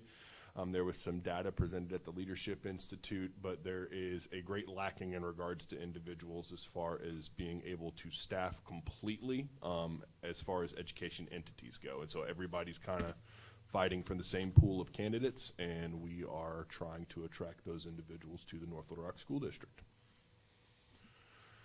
Geographic shortage areas. So the co-op regions have been identified as geographic shortage areas. In these regions, 1/3 of the total teachers fall into total demand categories, meaning they're unlicensed, retired, or in T-drop, or eligible to retire. And so you can see Pulaski County Schools is 37%. There's a total demand in regards to that. If we mine down even further and use that same 1/3 of teachers fall into the total demand category of those different aspects that I named, statewide, special education is also included on the list as a high needs field as determined by the U.S. Department of Ed, but these are the subject matters that fall into that statewide subject shortage area as well. So why are teachers leaving? Inadequate teacher preparation programs. They think they want to be teachers, they get in, and then the struggles that overwhelm them, it may not be for them in their first couple years. And that's what we see with novice teachers, is that you pretty much know within those first 3 years whether you're going to continue with education as a life career or if you're going to go do something else. Things that we can do at the district level is we can mentor them, we can support them, we can love on them, we can make sure they feel welcomed and have all those different resources and really are brought into the fray of the family that is North Little Rock and make them not want to leave. Work conditions, again, you kind of go back to all the different hats they have to wear. Dr. Paluski says it all the time, but COVID-19 is not an excuse, but it did happen, and that's whenever we saw our greatest exit of individuals from the teaching field was during that time. Other career opportunities during this time kind of opened the door, especially since COVID-19. Teachers, they are technology proficient, they manage all of these different aspects, they can teach, they can learn. I mean, it's an ever-evolving field, and so welcoming that into other aspects of life, especially in this digital age, is one of the things that they have figured out, is they can go be educators in other areas besides just elementary and secondary education. Retirement, individuals that want to retire or can retire, they might so choose to. You see a lot of people just making this choice for personal reasons, and teacher retirement systems across the nation are a very solvent thing, and so they provide a good life whenever it is that time. Personal reasons might come into play. Highly mobile workforce with Gen Z and beyond. You see a lot of individuals that change jobs yearly, every 2 years. It's not like it used to be where you kind of sat in a seat and you stayed in that seat until the end of your career and moved up through that. So economic factors. And then new vision, mission, and direction of an institution. So licensed staff turnover trend data, this is really the meat. And so since coming on board, Ms. Reddick's out of my office. She has tracked this data. We don't have any data prior to 2020, but you can see the trend data associated with individuals on the licensed side of the house. And we're doing a little better, but it's kind of in line with previous years. Where are we now? So right now we have 29 licensed vacancies as far as of today. And of those are 21 teaching vacancies. If the personnel report went through in executive session, then that would be 9 extra positions that you can communicate from that. So 12 teaching positions is where we are sitting at district-wide at the end of July. We have 2 more board meetings leading to the opening of school. That communique is also important. There are a couple, I believe 2 positions district-wide where individuals who are either finishing college or working towards their licensure will be filling as a long-term sub for the first semester until they graduate in December, when they will then move in as the teacher of record.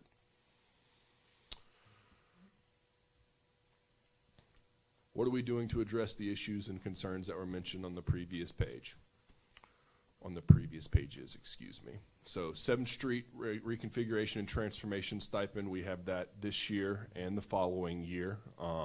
We also have the new license tuition reimbursement policy, which was revised to serve a 1-year term in the North Little Rock. Then you would be able to qualify for that as a benefit for a continuing education. We also have the teacher residency programs.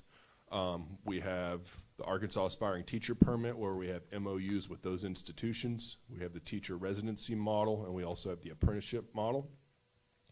The employee career advancement programs. So Dr. Nickerson, I got to give her kudos in regards to the Aspiring Leaders Pathway Program, levels 1 through 4. We've only implemented really what we define as level 2 right now, but that notion of growing paras into teachers, growing teachers into administrators, administrators into district level individuals. And so starting those pathways, we've already set down on that. Internal advancement, building the bench internally. That's been very important from my position as a human resource director within the North Little Rock School District, is we want to be growing our own. We want people that are here and loyal to here to be able to advance and move up, so they not only feel valued, but they have the working internal knowledge that comes with working in an institution for an extended amount of time.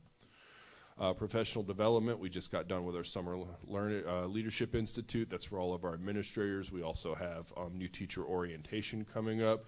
Dr. Hooper, all of school performance, which is Dr. Lightfoot at the moment, and Dr. Nickerson, they have put a lot of work into the new teacher orientation and kind of expanding that beyond the original 2 days and doing it for 5. And so we're really going to allow our teachers to kind of get caught up before they even hit the ground running.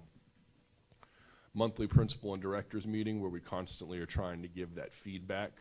Dr. Paluski meets with his executive team weekly, and then the expectation is for us to go and deliver that information, and then we make ourselves available once a month to make sure that we are delineating that information so it works back to the building level.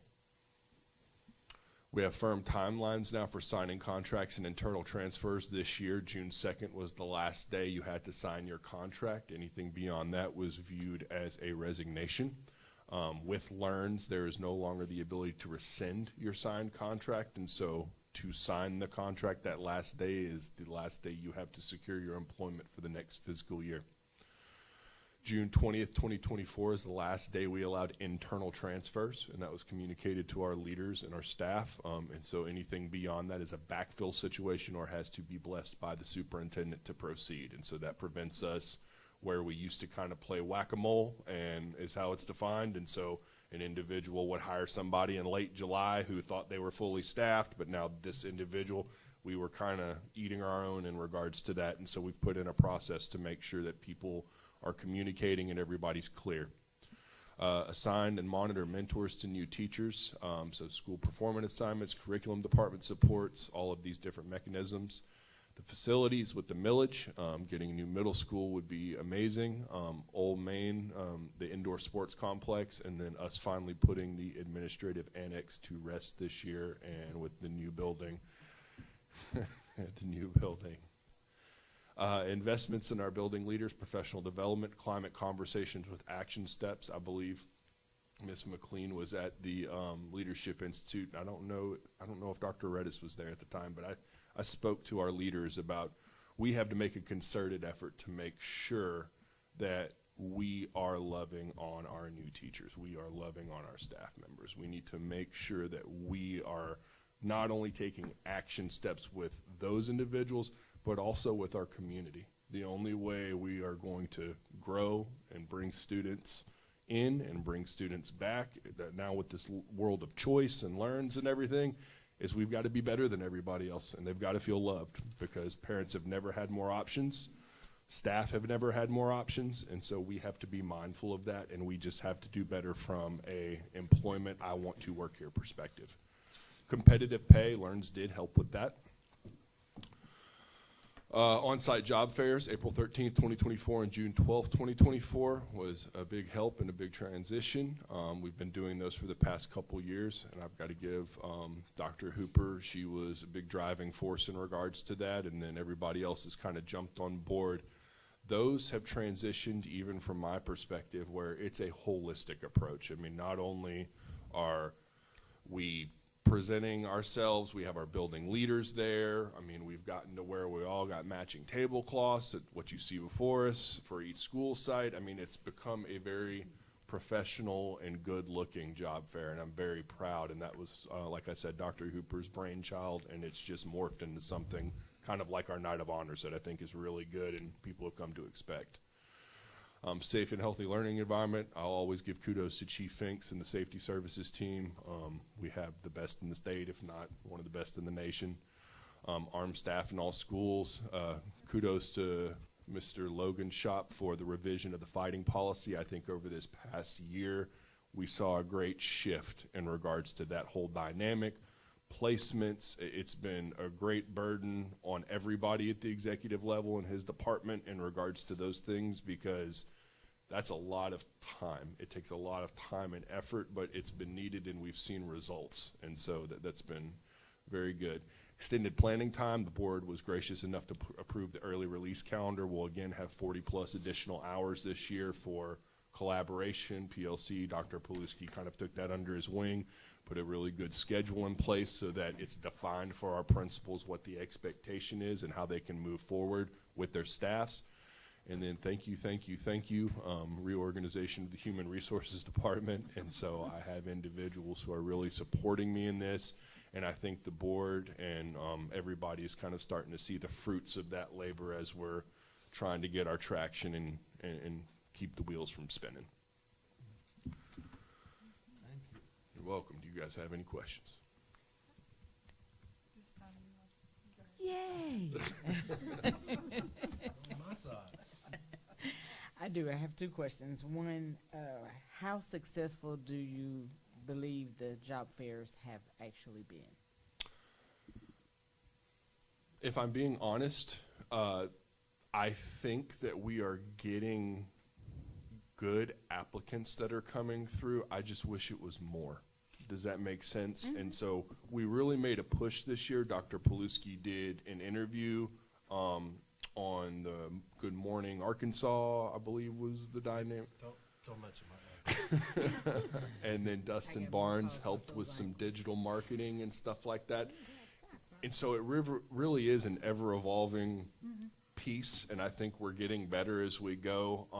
It's just one of those things that I want to be there right now, and we're not. But I think we have seen a benefit, and I think we're getting better every year, if that answers your question. It does, because it leads to my second question, which was advertisement. You know, how getting the word out. I personally don't feel that we're getting it out early enough and broadly enough. You know, I try to do my part when I see us posted. I share it on my Facebook page or whatever, but we need to get the word out more.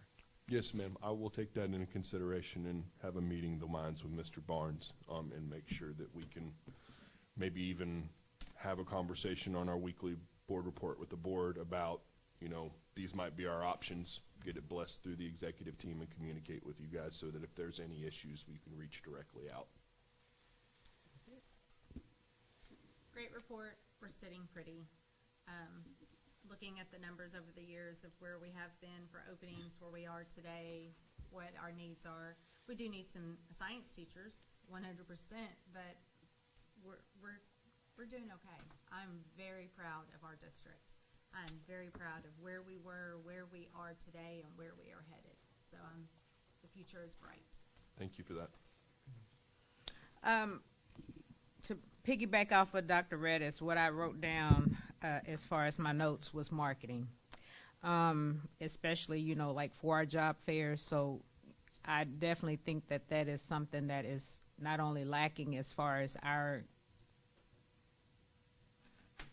events, if you will, as far as like job fairs and all that, but just as a whole, we got to do, I mean, as far as a district, we just have to do a better job in marketing and promotions and advertisement, because we need to be more visible, and you got to invite people into your house if you want them to come.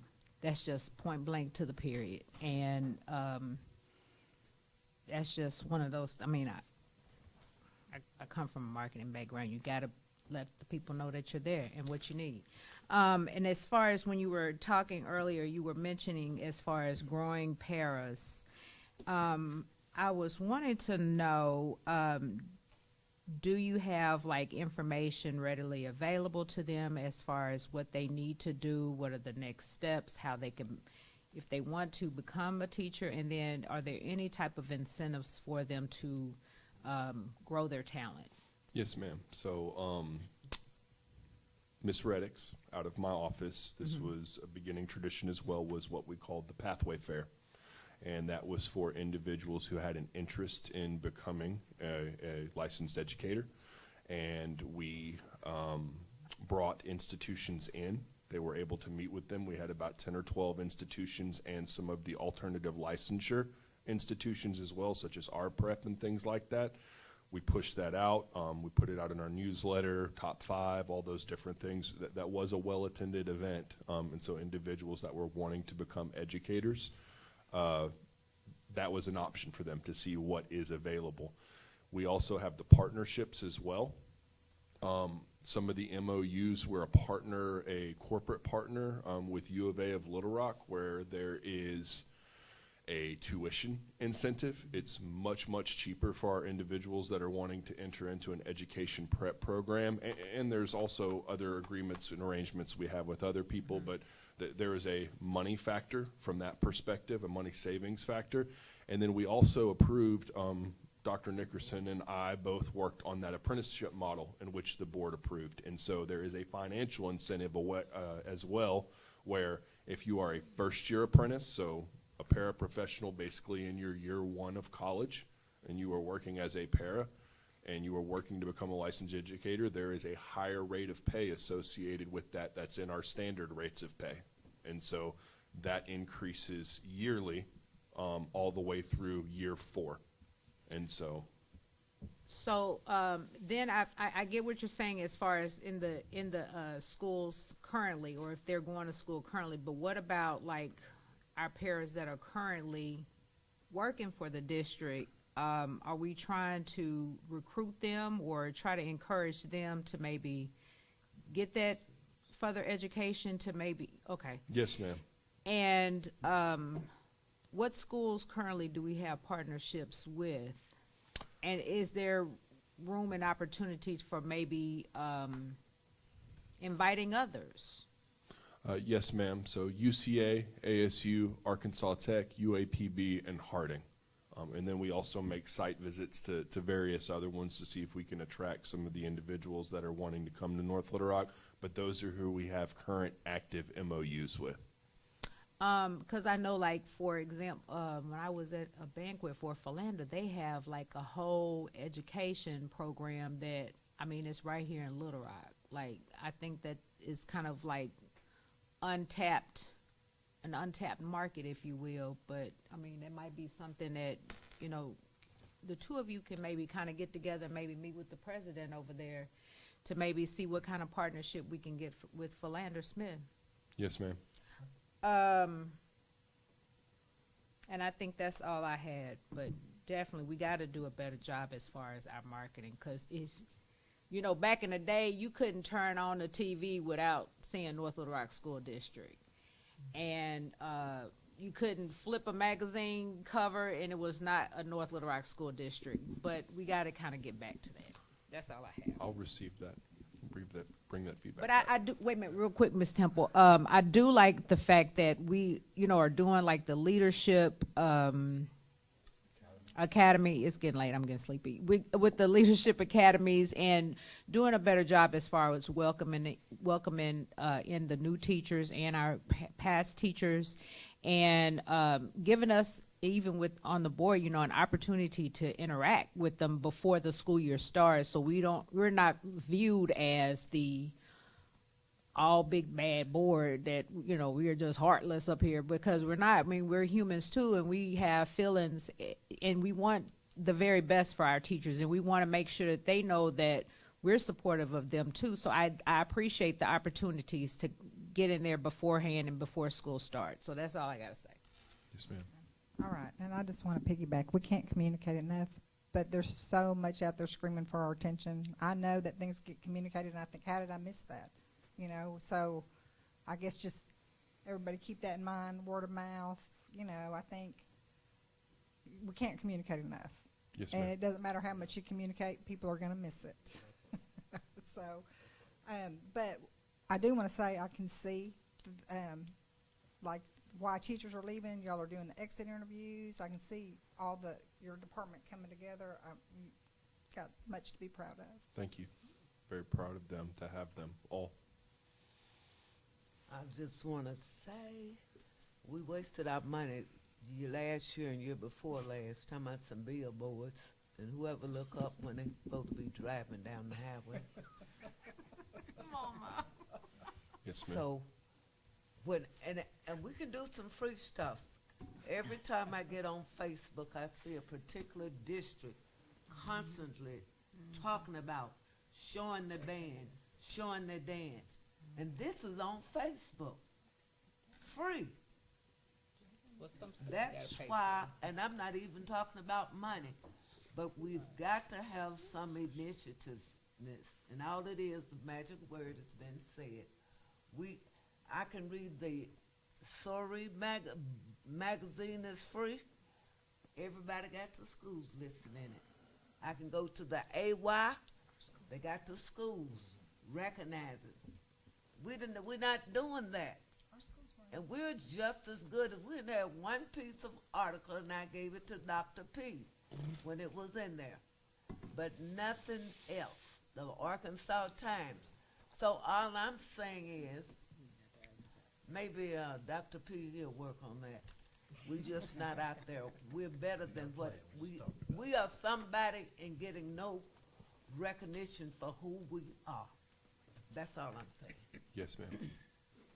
On slide 7, where it says licensed staff turnover trend data for those 4 years, can you dive deeper into that and say, like, for each year we had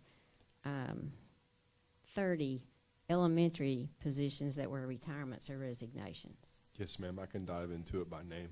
So we could say, okay, it looks like every year we're having at least 30 elementary teachers that are resigning or retiring. So could we then in February hire at least 15, because we are anticipating 30 resigning, or does that even make sense? Not going down the rabbit hole, but LEARNS has allowed a little more freedom within human resources. I talked about that ability to not rescind. That's gone away with LEARNS. So now, in line with our policies, if I push the contracts out with the blessing of the board and Dr. Paluski March 1st, that means all of our staff is locked in 30 days later. So we will know our staffing model 30 days after that.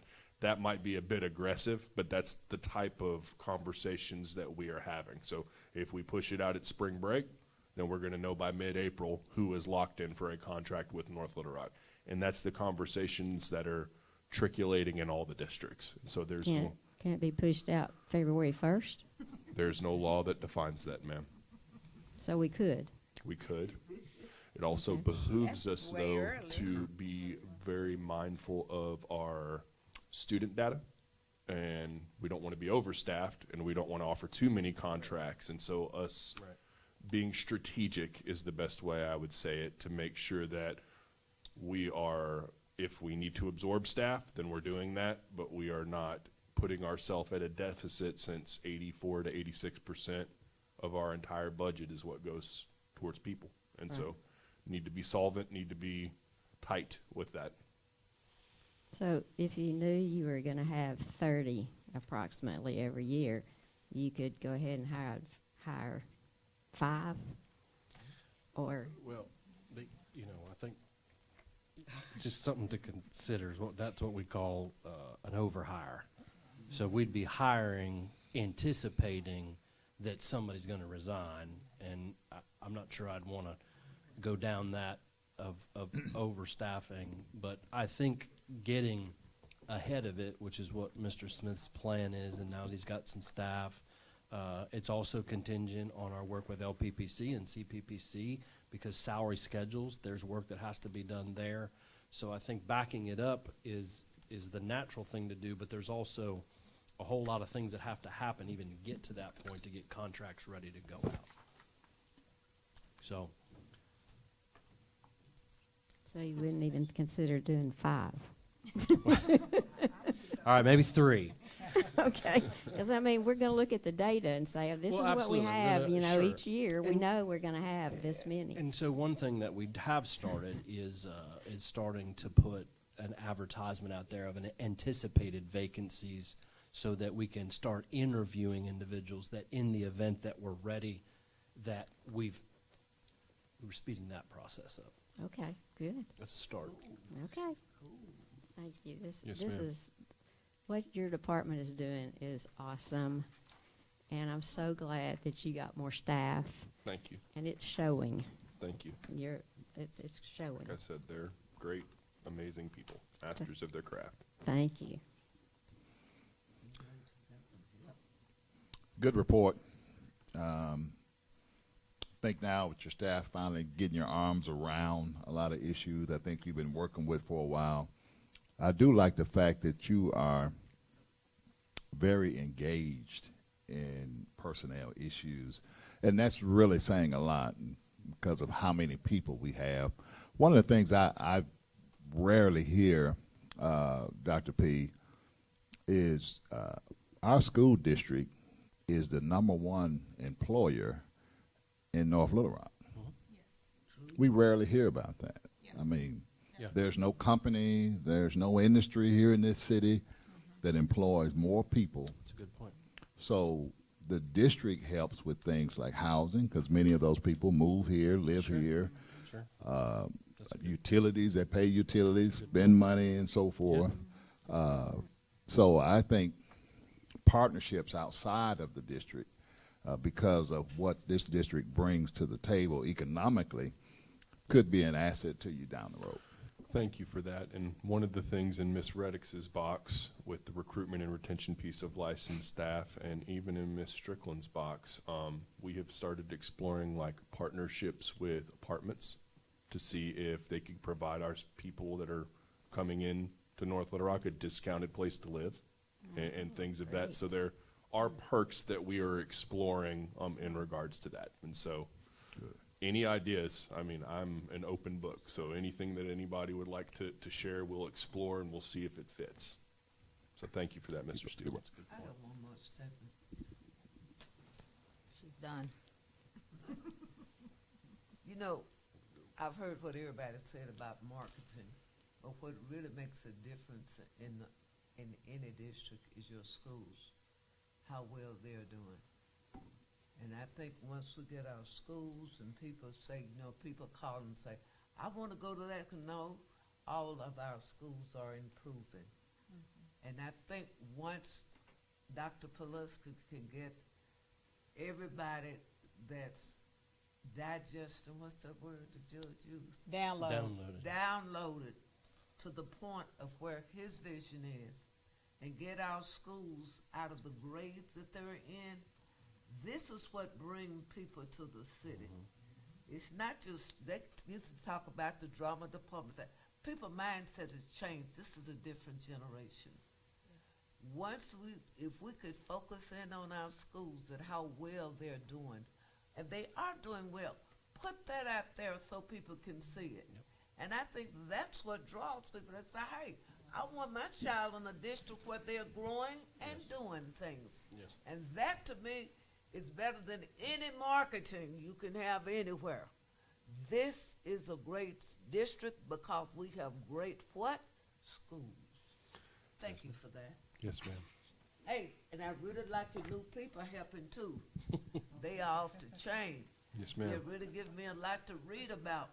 Good. Okay, and thank you, Dr. P, for having a vision. Yes, ma'am. To hire these people. Yes, Thank ma'am. you. Yes, ma'am. Okay. Thank you all. Thank you, Mr. Smith. The last information item, we'll make this quick, is Board Policy 4.04. This is a revision. This is on student transfers. Yeah, Mr. Logan, if you want to come, it's all, come on up here. But I'm just going to make this short and sweet and to the point. Remember that student transfers have to come before the board.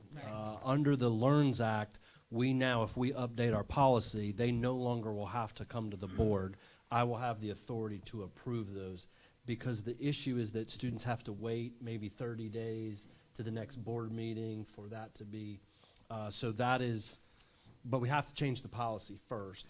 Quick question on my side, Mr. Logan, I did notice on the policy revision that we usually put our changes in red. Yeah, the red, that's the current policy. The red line is not, that we consulted with legal on, is not in that file. Right, so we would have to upload that.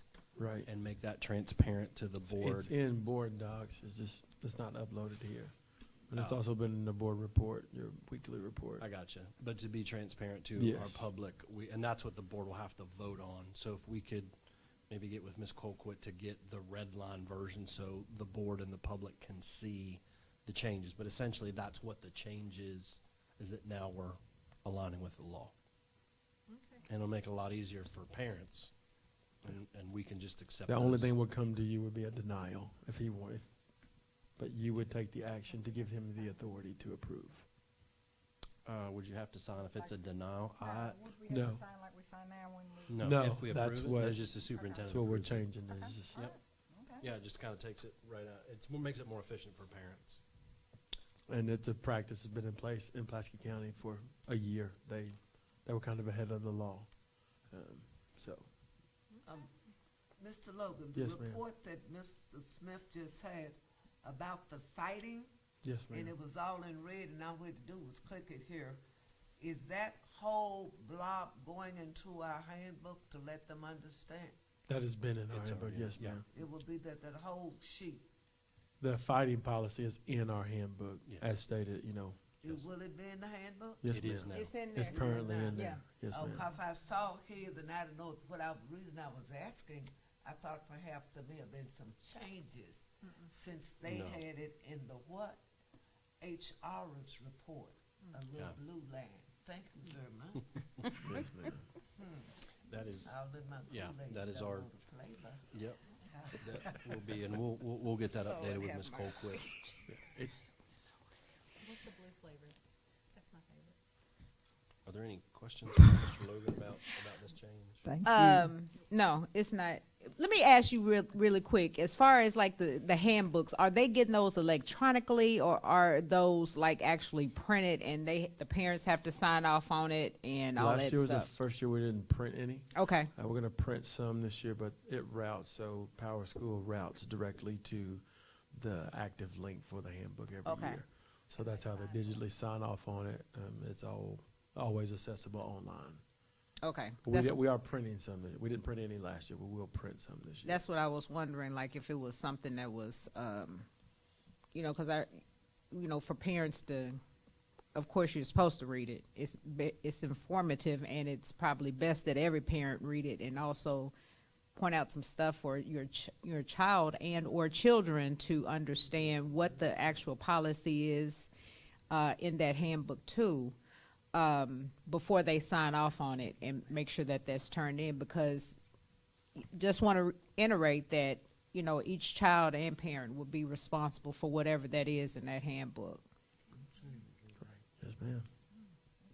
Okay. Ready? Thank you. Thank you, Thank Mr. you all. Logan. You bet. Appreciate you. Action items, new business. The first action item, Madam President, members of our Board of Education, the first action item is 12.1, the employment of personnel. The superintendent recommends the employment of personnel as discussed in executive closed session. Madam Chair, I move that we approve the employment of personnel as discussed in closed Second. session. Okay, moved and properly second. All in favor? Aye. Any opposed? Motion carried. Thank you, Madam President, members of our Board of Education. Next action item is 12.2, Community Service Learning Partner Applications. The superintendent recommends to approve the Community Service Learning Partnerships applications as presented in open session. Madam Chair, Yes. I so move that we accept 12.2 Community Service Learning Partner applications. Second. Moved and properly second. All in favor? Aye. Any opposed? Motion carried. Thank you, Madam President, members of our Board of Education. Next action item is 12.3, FY24 resolution to transfer legal operation fund balance in excess of $13.2 million. The superintendent recommends to approve the FY24 resolution to transfer legal operating funds balance in excess of $12.2 million to the building fund. Madam President, I move that we accept the recommendation of the superintendent to approve the fiscal year 24 resolution to transfer legal operating fund balance in excess of $13.2 million to the building fund, which is Fund 3000. Second. And moved and properly second. All in favor? Aye. Any opposed? Motion carried. Thank you, Madam President, members of our Board of Education. The next action item is 12.4, 2024-2025 athletic ticket pricing. The superintendent recommends to approve the 24-25 athletic ticket pricing as presented at the last open session meeting. Madam Chair, I so move that we accept the athletic ticket pricing on point 12.4 for the year 24-25. Second. Moved and properly second. All in favor? Aye. Any opposed? Motion carried. Thank you, Madam President. Next action item is 12.5, Board Policy 7.07. This is a revision policy. The superintendent recommends to approve the revised Board Policy 7.07 cash and check policy as presented at the last open session. Madam Chair, I so move that we accept action item 12.5, Board Policy 7.07, cash and check policy. Second. Moved and properly second. All in favor? Aye. Any opposed? Motion carried. Thank you, Madam President, members of the Board of Education. Next action item is 12.6, legal transfers. The superintendent recommends the approval of legal transfers as presented to you in open session. Madam Chair, I move that we approve the legal transfers. Second. Second. Moved and properly second. All in favor? Aye. Any opposed? Motion carried. We can bundle the meetings. Madam Chair, Yes. I move that we approve the regular meeting dated June 20th, the special meeting June 27th, and the special meeting July 11th. Moved and properly second. All in favor? Aye. Aye. Any opposed? Motion carried. Consent agenda. Consent. Madam Chair, I move that we approve the consent agenda 13.1 bank reconciliation, 13.2 net legal balance worksheet, 13.3 monthly financial reports, 13.4 business office items, 13.5 payment of regular bills, and 13.6 facilities use requests. Second. Okay, it's been moved and properly second. All in favor? Aye. Any opposed? Motion carried. Thank you. So we're on to acknowledgements. Yes, ma'am. The only acknowledgement, I just want to recognize all of our staff, our leaders, this as we prepare for the opening of school in just 25 days away. It's like Christmas to me. And just want to wish all of our families well as they prepare to allow us the opportunity to welcome their children on the first day of school. Tax-free weekend is the first weekend of August, so I am hoping and praying that we will have our school supplies list out so our families can utilize that. And then also, again, pay attention for open houses, information coming soon to the inbox of your choice. And acknowledgement. I just want to do another quick acknowledgement for all our new teachers and faculty staff coming into the North Little Rock School District. Welcome, and hope you love it here. And another quick acknowledgement and shout out to the name of the school committee. I went blank. The North Little Rock 6 Elementary Advisory. School Community Advisory Board. That's what I'm trying to get out. On that note, Madam Chair. I just want to bring up one point on the ticket price, not really directly related to that, but I've heard from a few people that our attendance is down. Of course, a lot of that has to do with winning and so forth. But in the sports, football, basketball in particular, but I think some of that is due to something that is good. When we actually invested in our YouTube, I tell him I always get his name wrong, so I don't want to do it again. With the television, Mr. Sella? Mr. Sulla. Yeah.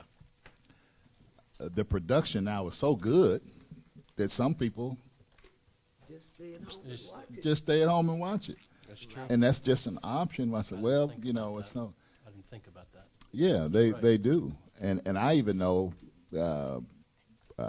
some people who go to the game at the beginning and then leave and go watch. Yeah, I've done that. The second half or the it's end. So cold sometimes outside. our success, you know, Yeah, it's a good takes point. away from something else. But that production is really good and clear and crisp. Yes.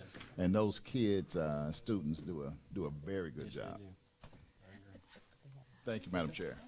Okay, Ms. Madam Chair, It's I our move that we. student, Oh, I'm so we sorry. weren't through down here. Give everybody Oh. an opportunity. So sorry. No, that's fine. Go ahead. You know, Uh-uh. I'm not through. I have an acknowledgement. Go ahead, but I'm coming before you. She didn't see you. I just know that administrators have been working hard trying to get ready for school, and I know that they're putting in extra hours, and the stress is there, and they know it's coming, and then they're attending these wonderful institutes that y'all are doing. I think that's great and getting a lot of answers, but I just want to thank all the administrators because I know that you're putting in overtime. Thank you. I just want to say I want to thank God for blessing this board Amen. and the good leadership and that we've been able to work together Yes. Amen. and to make North Rock School District better. Thank you. Amen. Great, Ms. Morales. The last word, Madam Chair. Well, all I can say is I'm really looking forward to seeing how this year comes together. I know we have a great team and things are going, we're making headway. I'm wanting to see what we're going to see out the windows as trains rolling down the track. Can we make it now? Go ahead. You had three of us that was left No, out. The reason we called Go right it. ahead. Are we done? Yes, we're done. Madam Chair, I move that we adjourn. Second.